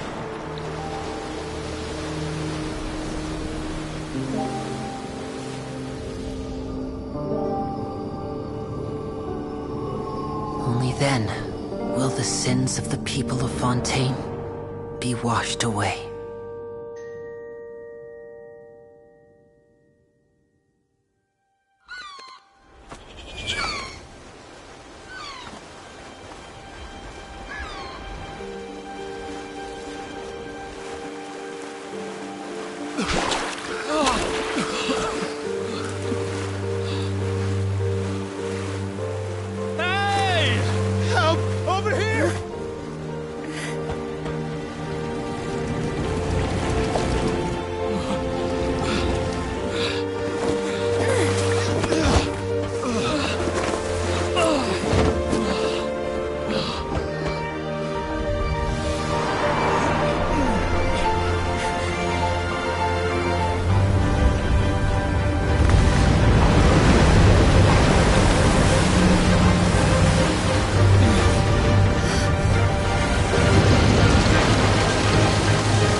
All hands, initiate emergency rescue!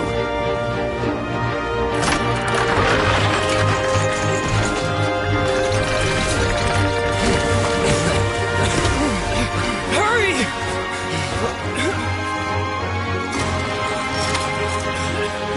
Hey, lend a hand!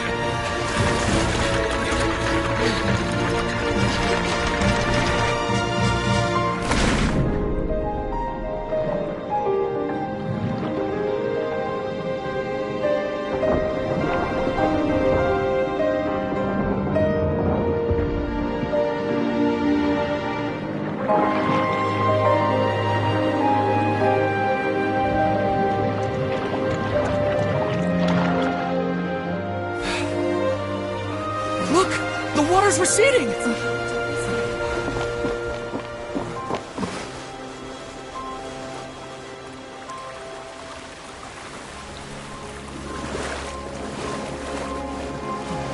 It's a miracle! Water's receding. We didn't dissolve. The prophecy was wrong. The prophecy was wrong.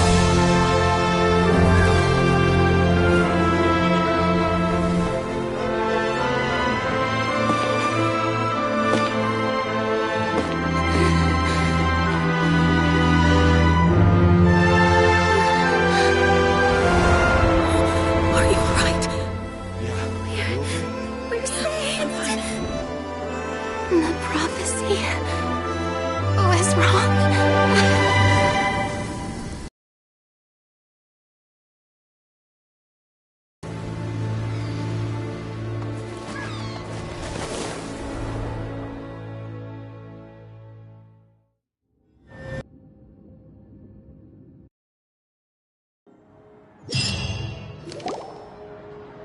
The Solo renewed!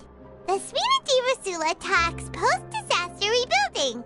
I recently visited Poisson to meet with Miss Navia, spokesperson of the Spina di Rosula, and we spoke about Poisson's present and future. Old soil can still give birth to new bloom, Miss Navia stated. Hope is like seeing a small cookie when you're starving late at night. You just need a little of it. Skyship Winglet, lunar brain of the Fontaine Research Institute. The various disputes that have arisen on account of Mr. Edwin have suddenly become a shield over the Institute, with Jurier turning out to be a once-overlooked hidden gem. People always call the first researcher mad, but few know what to call the second.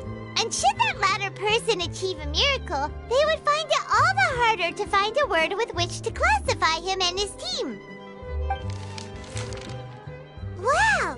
Paimon barely recognizes the people in the reports. Are those really Jurier and Navia? They sound like real big shots.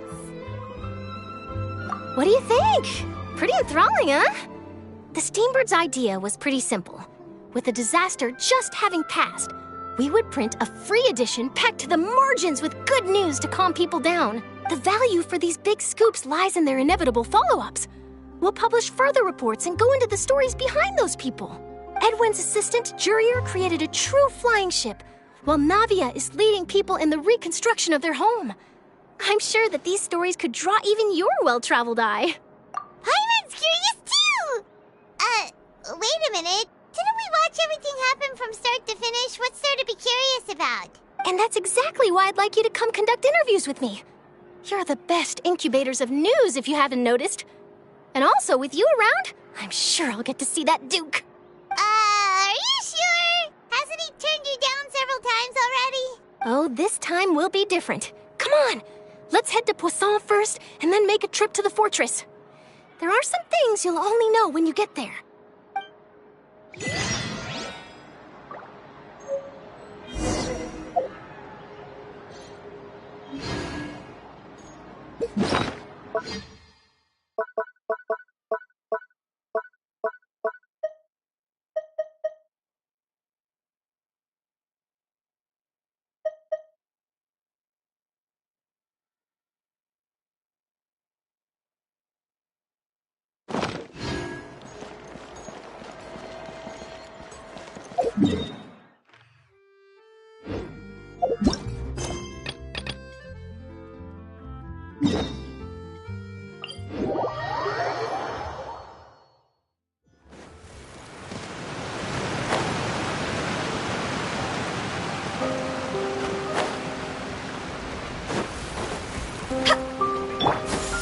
Skyward! Navia! Oh, it's you. What brings you all here? Hey, we're just having a look around. I'm here to update myself on how things are going here. Oh, the Fatui are here too. Let me introduce you. This is Mr. Garunt Snezhevich. He represented the Knave in sending us a large amount of supplies, and is helping with our work. Our residents are hard at work as well. Thanks to everyone, work is progressing nicely. We've lost a lot of people, but we're moving forward. That will have to be enough. Hello, Miss Charlotte. I'm a big fan of yours. I especially like that article you wrote last year about Fontaine's stray cats. But if you don't mind, could you not emphasize our role too much in your report? It's not charity we're doing here. We just happen to share the same interests as the Spina. I get where you're coming from. I'll keep it as simple as possible. Or would you be willing to feature as friendly neighbors? That would be fine. Thanks. Oh, you're back too. How are things? We finished laying down the construction materials. It'll be another hour before the workers are able to go over there. Huh? You're here too, Clorand? Well, her reputation's greatly risen after that whole duel business with Miss Farina. So she's here in Poisson to wait out the heat. All right. She really came here to help me out. There's too much to consider in the reconstruction of Poisson. The Spina has need of more decision-makers. And, well, I do already happen to be connected to Mr. Callis. Oh, wait just a moment. Do you mind me asking a few questions? You know, about how you felt before the duel, about what it was like facing down a god. There's lots of exciting material there, I bet. Forget it. I'm sure you can find a better theme than that, Miss Charlotte. I see you're the same as always. Couldn't you do me a favor, for Navia's sake? Well, if we're talking about doing things for my sake, you might as well just take a few more photos of me. Or of the Traveler. It's better than wasting time persuading Clorand, at any rate. Of course I will. I'm not gonna let her off that easy. All right, then everyone who wants to be in the photo, gather up. And smile.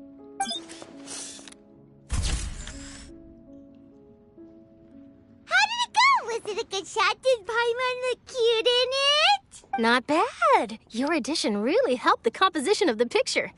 All right, hang on a moment. Let me snap a few more shots. All right, that should do it. I'll be back here later anyway, so let's call it a day. You're very quick. Speed is of the essence when it comes to the news, and freshness is the key. Also, not to brag, but I'm pretty good at building connections. Who knows? I might eventually get that interview with you after all, Miss Clorand. Wow, you really do have that never say die spirit. I'll hazard a guess that this is how you got that interview at the Fortress of Maripede. Whoa, you're well informed. Let me make a guess, too. I asked Sijuin, who told Monsieur Nervillet, and he told you, right? That's a very complete information chain. In truth, all Monsieur Nervillet asked me was, when did the Fortress become so friendly towards the media? I told him that it was best not to speak too soon. There's no guarantee that Ridsley will make a personal appearance. You're right. I've got to treasure every moment I have with them. In which case, I'll be making a move first. Stay safe now. And tell me if you hear anything interesting. I'll treat you to afternoon tea in exchange.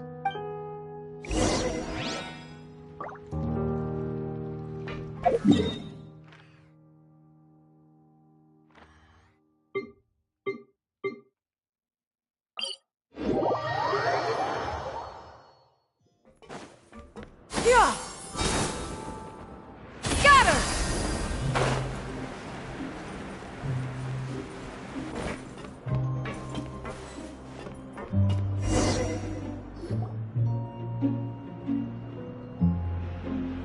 Wow, guess we're here again, huh? There's a real nostalgic feeling to this place. Looks like you've been missing us. Duke! Did you come all the way to the entrance to greet us? Of course. I'm here to welcome you and our dear Miss Charlotte, whom our good head nurse recommended to me. It's an honor to finally meet the much-rumored Duke. Thank you for consenting to my visit to the fortress, sir. No need to thank me. But that said, I shouldn't be the focus of your interview. I trust you recall our agreement? Of course, of course. All right then, this way.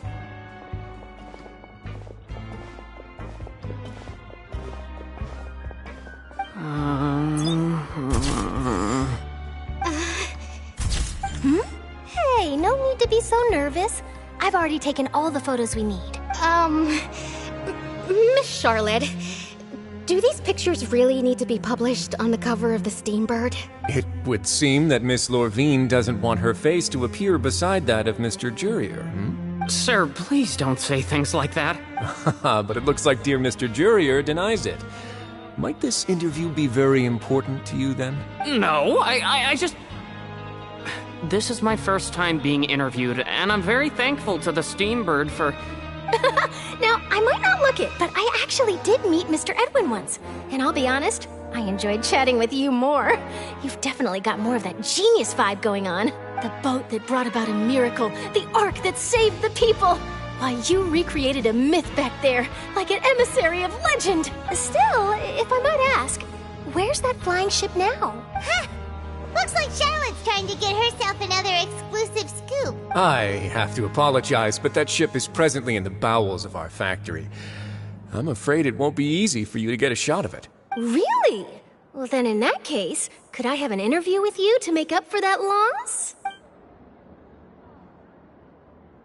You already know my answer, I'm afraid. Best you interview our head nurse instead. Or perhaps you'd like to take another photo of this couple of researchers? Did you really have to use the word couple? Well, then, 2 solo photos will do. Is my hair messed up? Please, someone help me have a look. Things sure are getting pretty lively here. We've seen this kind of thing before. Oh, seems like everyone's here. Would any of you like to try this new drink I came up with? Ah, Siegeween. Hey, Miss Charlotte. Why don't you, take some pretty photos of our head nurse? Sure. Come on, Miss Siegeween. Over this way. Let's find a brighter spot. Huh? Sure. Do I have to smile? So, how have things been at the fortress? Same old, as you can see. Fontaine's undergone some changes, but this place is still more or less the same.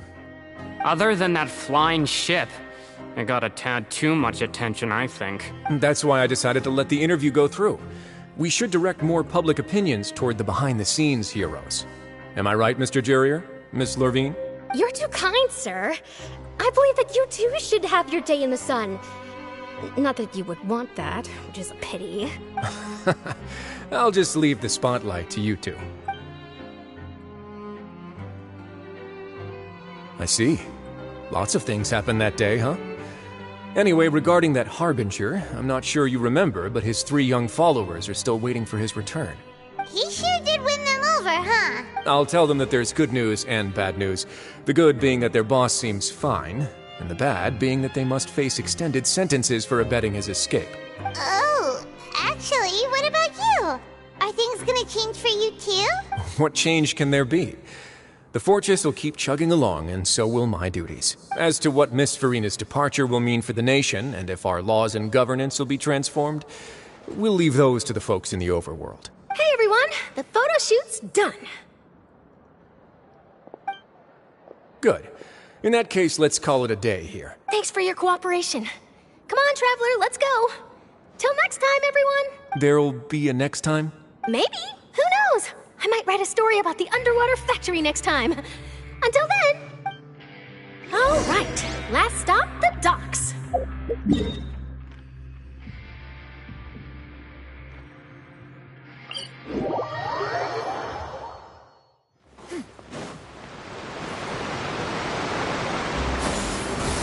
Got her!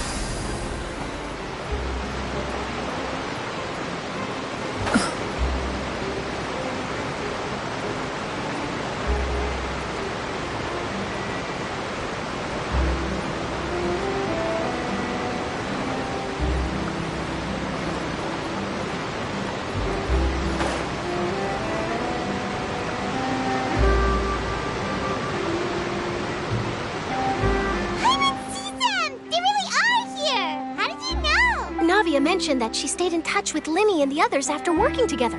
Apparently, they've been at the docks distributing these strange pockets the whole time since. Traveler, Paimon. Ah, and Miss Charlotte, too. Would you like a magic pocket? What sort of gadget is it?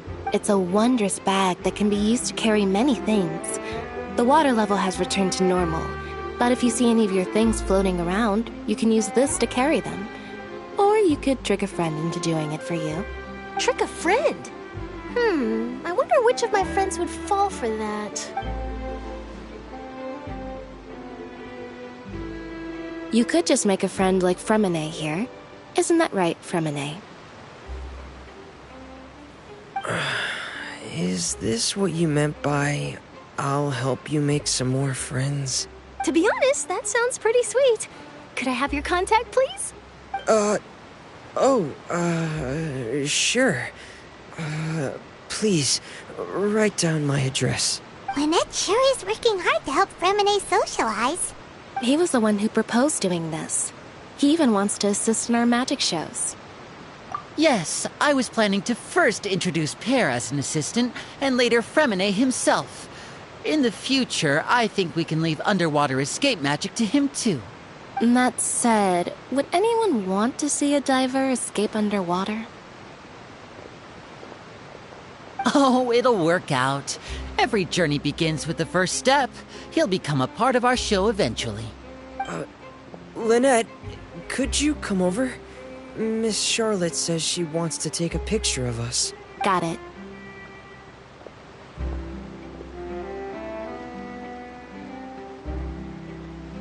My, that Charlotte is rather perceptive. She got rid of everyone the moment she realized I had something to say to you. So, how have things been, Traveler? Father says that you did a great deal during the latest events. She's very grateful for your contributions to Fontaine. That's all right. We were more than happy to help. So, what's she doing now? Oh, I guess you haven't heard. Well, after Lady Farina left, Father and Monsieur Neuvillette opened negotiations, during which he gave Fontaine's gnosis to her as a diplomatic gift. A diplomatic gift? A gnosis? Yes, I was quite surprised at first myself. But when I thought it over, there were actually a number of things going for it. It could have been done as an apology for the incident with Lord Child, or as thanks for his help in tying the all-devouring narwhal down. Furthermore, Father did also lend significant aid to Fontaine and Poisson. Well, that's true, but this is a gnosis we're talking about. Doesn't this seem a bit irresponsible? I would agree, but I've also heard that it seems that Monsieur Neuvillette has had a significant change of heart regarding the matter. So there's some reason for this that only Neuvillette knows about? I suspect you'll have to ask him about that yourself. Ah, yes, speaking of which, I did see him strolling around the entrance to the Fortress of Meripede a while back. Isn't he real busy and stuff? Paimon didn't think he'd have the time for that. But back to the topic. The Gnosis was given to the knave, right? What about Child? They say that he's returned to Snezhnaya to recover from his wounds. I hear that the recent disaster really did a number on his health. That's true. When you think about it, we've had loads of run-ins with the Fatui. To think we'd be allied with them this time. So shocked by such a simple switching of sides?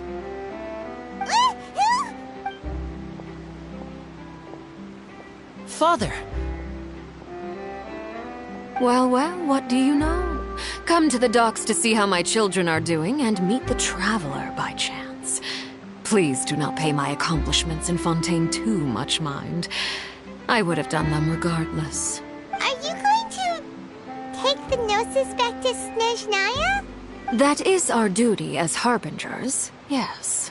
Don't be too preoccupied with sides. The goal of the Fatui concerns not a single place or person, but the entire world. With such a grand goal in mind, it is inevitable that we must wear many masks. Switching my masks is something I've always done. Well, that depends on many things. No one truly knows what the future holds. What good is honesty if you can't rely on it forever?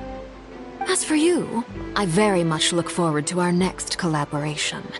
Good things cannot be achieved alone, and you've proved yourselves to be great partners.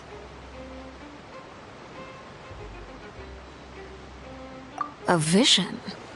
All right. I'll remember to return it. Thank you for keeping it safe for him this entire time. And that's a wrap for me. Huh? You're... Greetings, Miss Journalist. Hello.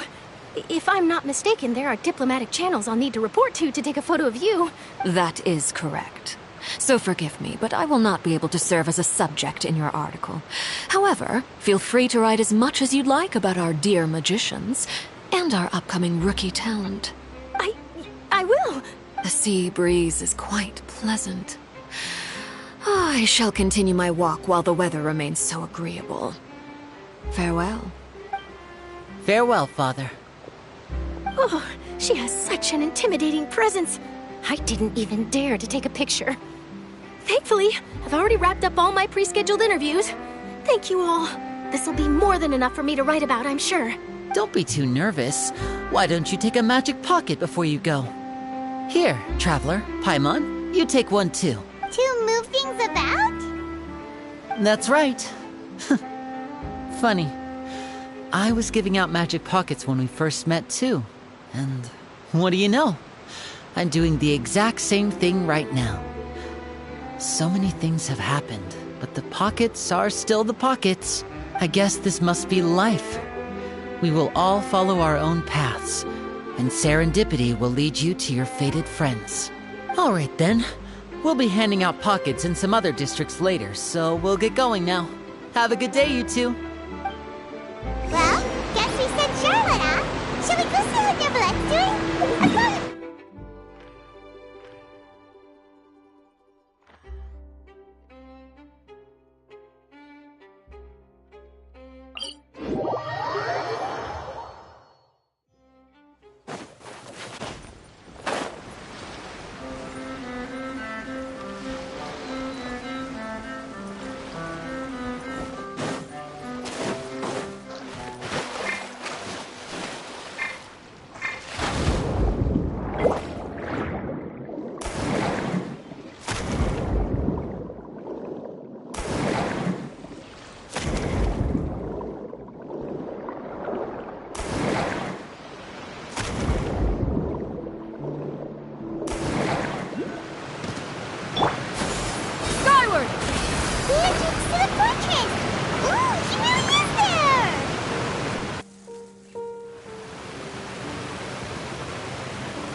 Really?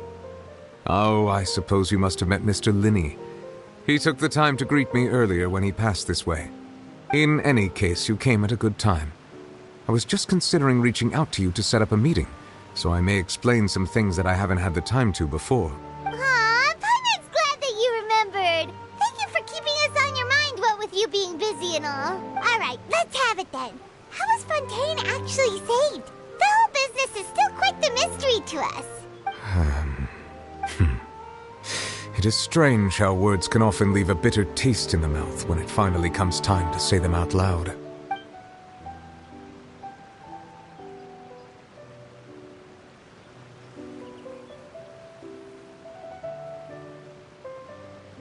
Whoa. So that's what happened? Focalor destroyed the divine throne of the Hydro Archon and restored your power to you, transforming you into a fully-fledged elemental dragon sovereign! But Paimon still doesn't quite get what you did to save the Fontanians from dissolving. For me, the authority of the ancient dragons refers to absolute control over the hydro element. Fontanians were incomplete humans born of Egeria's use of the power of the primordial sea, with constitutions similar to that of mimics. But so long as those primordial energies remain within them, I could use the ancient dragon's authority to grant them true blood, after the fashion in which life was first brought into being on this planet. In other words, when I gave my verdict, Fontanians became true humans, and thus would naturally no longer be dissolved by water from the primordial sea. Focalor must have counted on you to make that decision as well. Your verdict was the key to making the prophecy appear to have come true while saving everyone. Yeah, and in a manner of speaking, Focalor finally managed to fulfill the original Hydro Archon's wish to turn Oceanids into real people too! It seems from your expressions that you still have more things you wish to ask. Ask away. I will tell you the truth as I know it.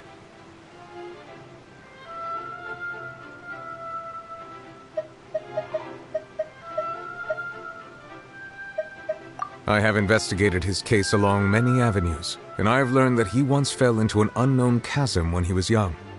There, by chance, he awakened the all-devouring narwhal. But whether it be by sentiment or reason, that should not have been enough to consider him the root cause of the disaster. At most, he would have had tangential liability. As for the judgment passed by the oratrice during the trial, whether it was due to that liability by association or Focalor deliberately using him to buy time for us on the assumption that he would be able to hold the creature off, I cannot say. Guess Focalor had Fontanians in mind the whole time. In the end, it was thanks to her that they finally became real humans. Hang on a second. Paimon suddenly got another question. Back when Fontanians hadn't yet become real humans, were the children they had also transformed Oceanids? Life has always flowed like water.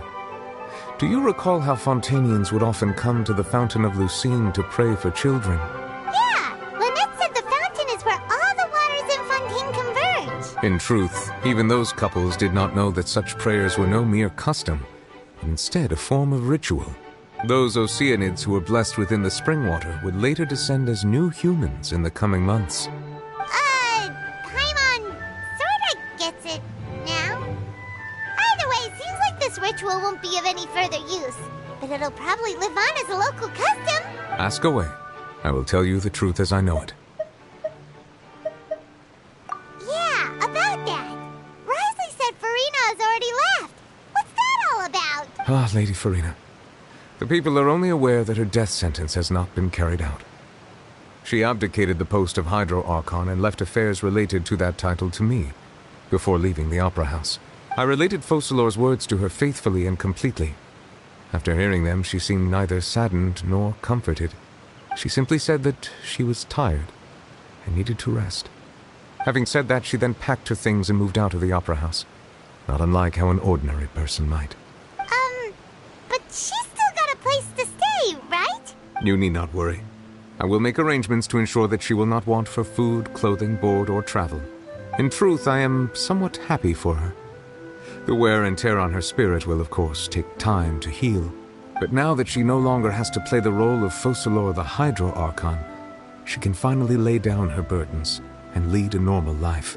What about you then? What are your plans now that you've regained your full powers as the Hydro Dragon? After Focalor passed on, the Oratrice also ceased to function. This matter will directly affect our trials. After much careful consideration, I've decided to take over its role in our courts.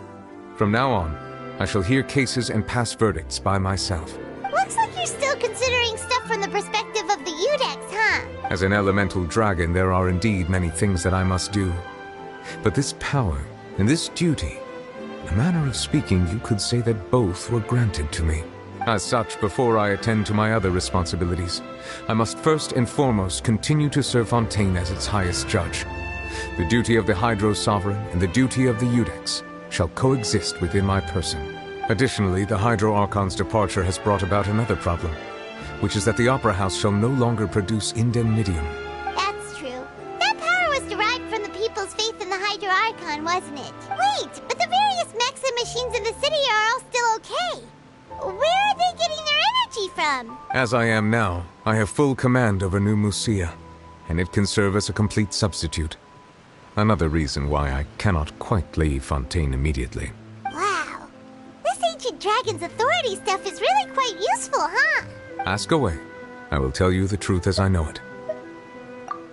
Oh, that's right!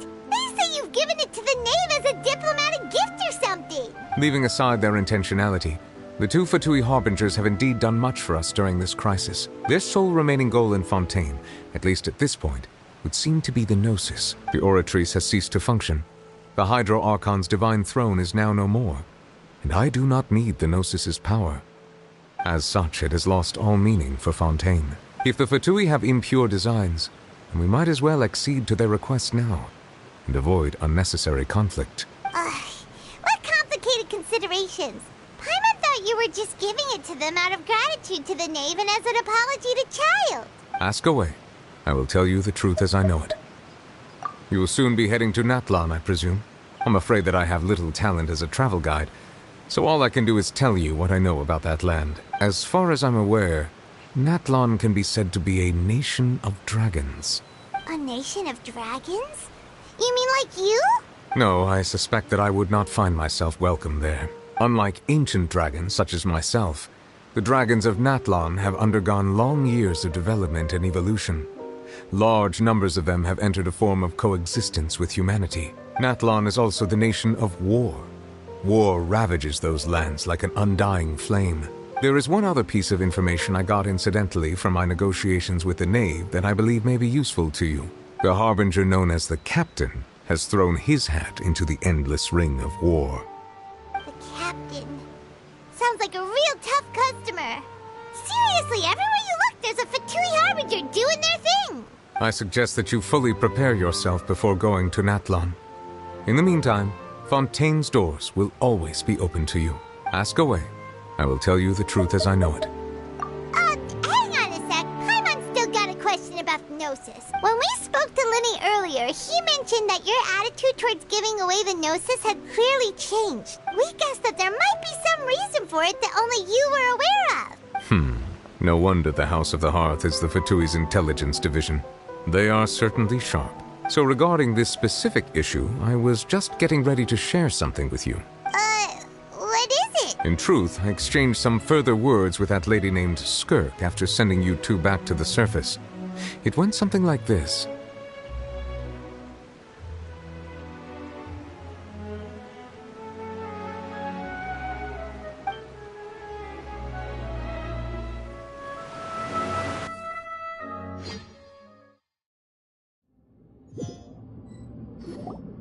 Well, we're going to head topside to see what's going on. You hurry over soon as well, all right, Nervalet? What next? The all-devouring narwhal isn't here, so I'm no longer getting any interference. I can finally catch the scent of your power, what it's made of. It is the authority of the planet's primordial dragons, but with something very similar to a god's curse mixed in. It's quite a novel blend. I'm sure I've encountered something like this before. What was it again? I do not know what you speak of. Of course. How could I forget? You should have the remains of the third descender on your person, yes? Remains? I've never heard of any such thing. According to your parlance, I believe it may be called a gnosis. Well, that much is true. After Focalor's divinity faded, she handed her gnosis to me. But I fear I have never heard of it described in the manner that you just did.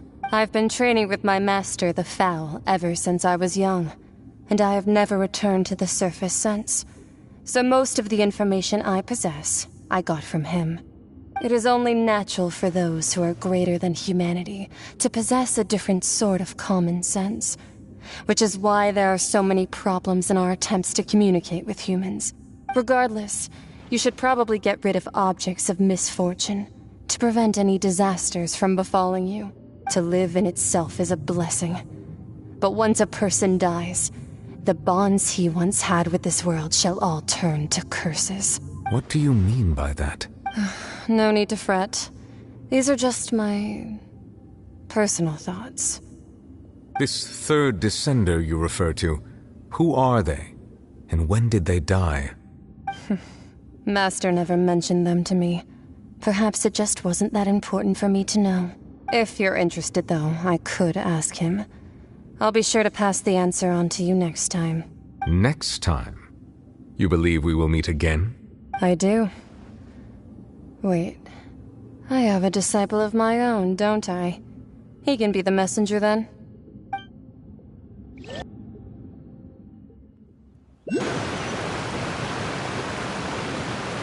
That's what she told me. Whether it would prove useful or not, I wanted to pass that information on to you. The remains of the third descender? So that's what the Gnosis actually are.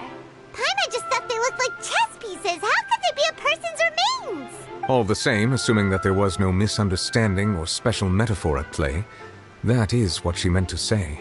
And she said that it would bring misfortune and that you should check it, which is why you gave it to the Fatui. If she speaks the truth, then I would simply be putting Fontaine at unnecessary risk by keeping it here.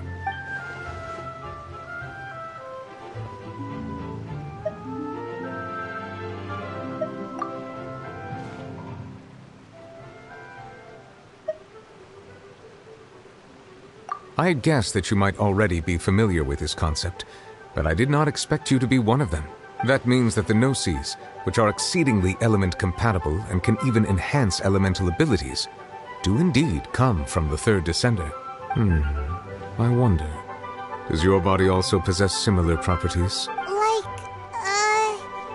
Like being able to use elemental powers without a vision.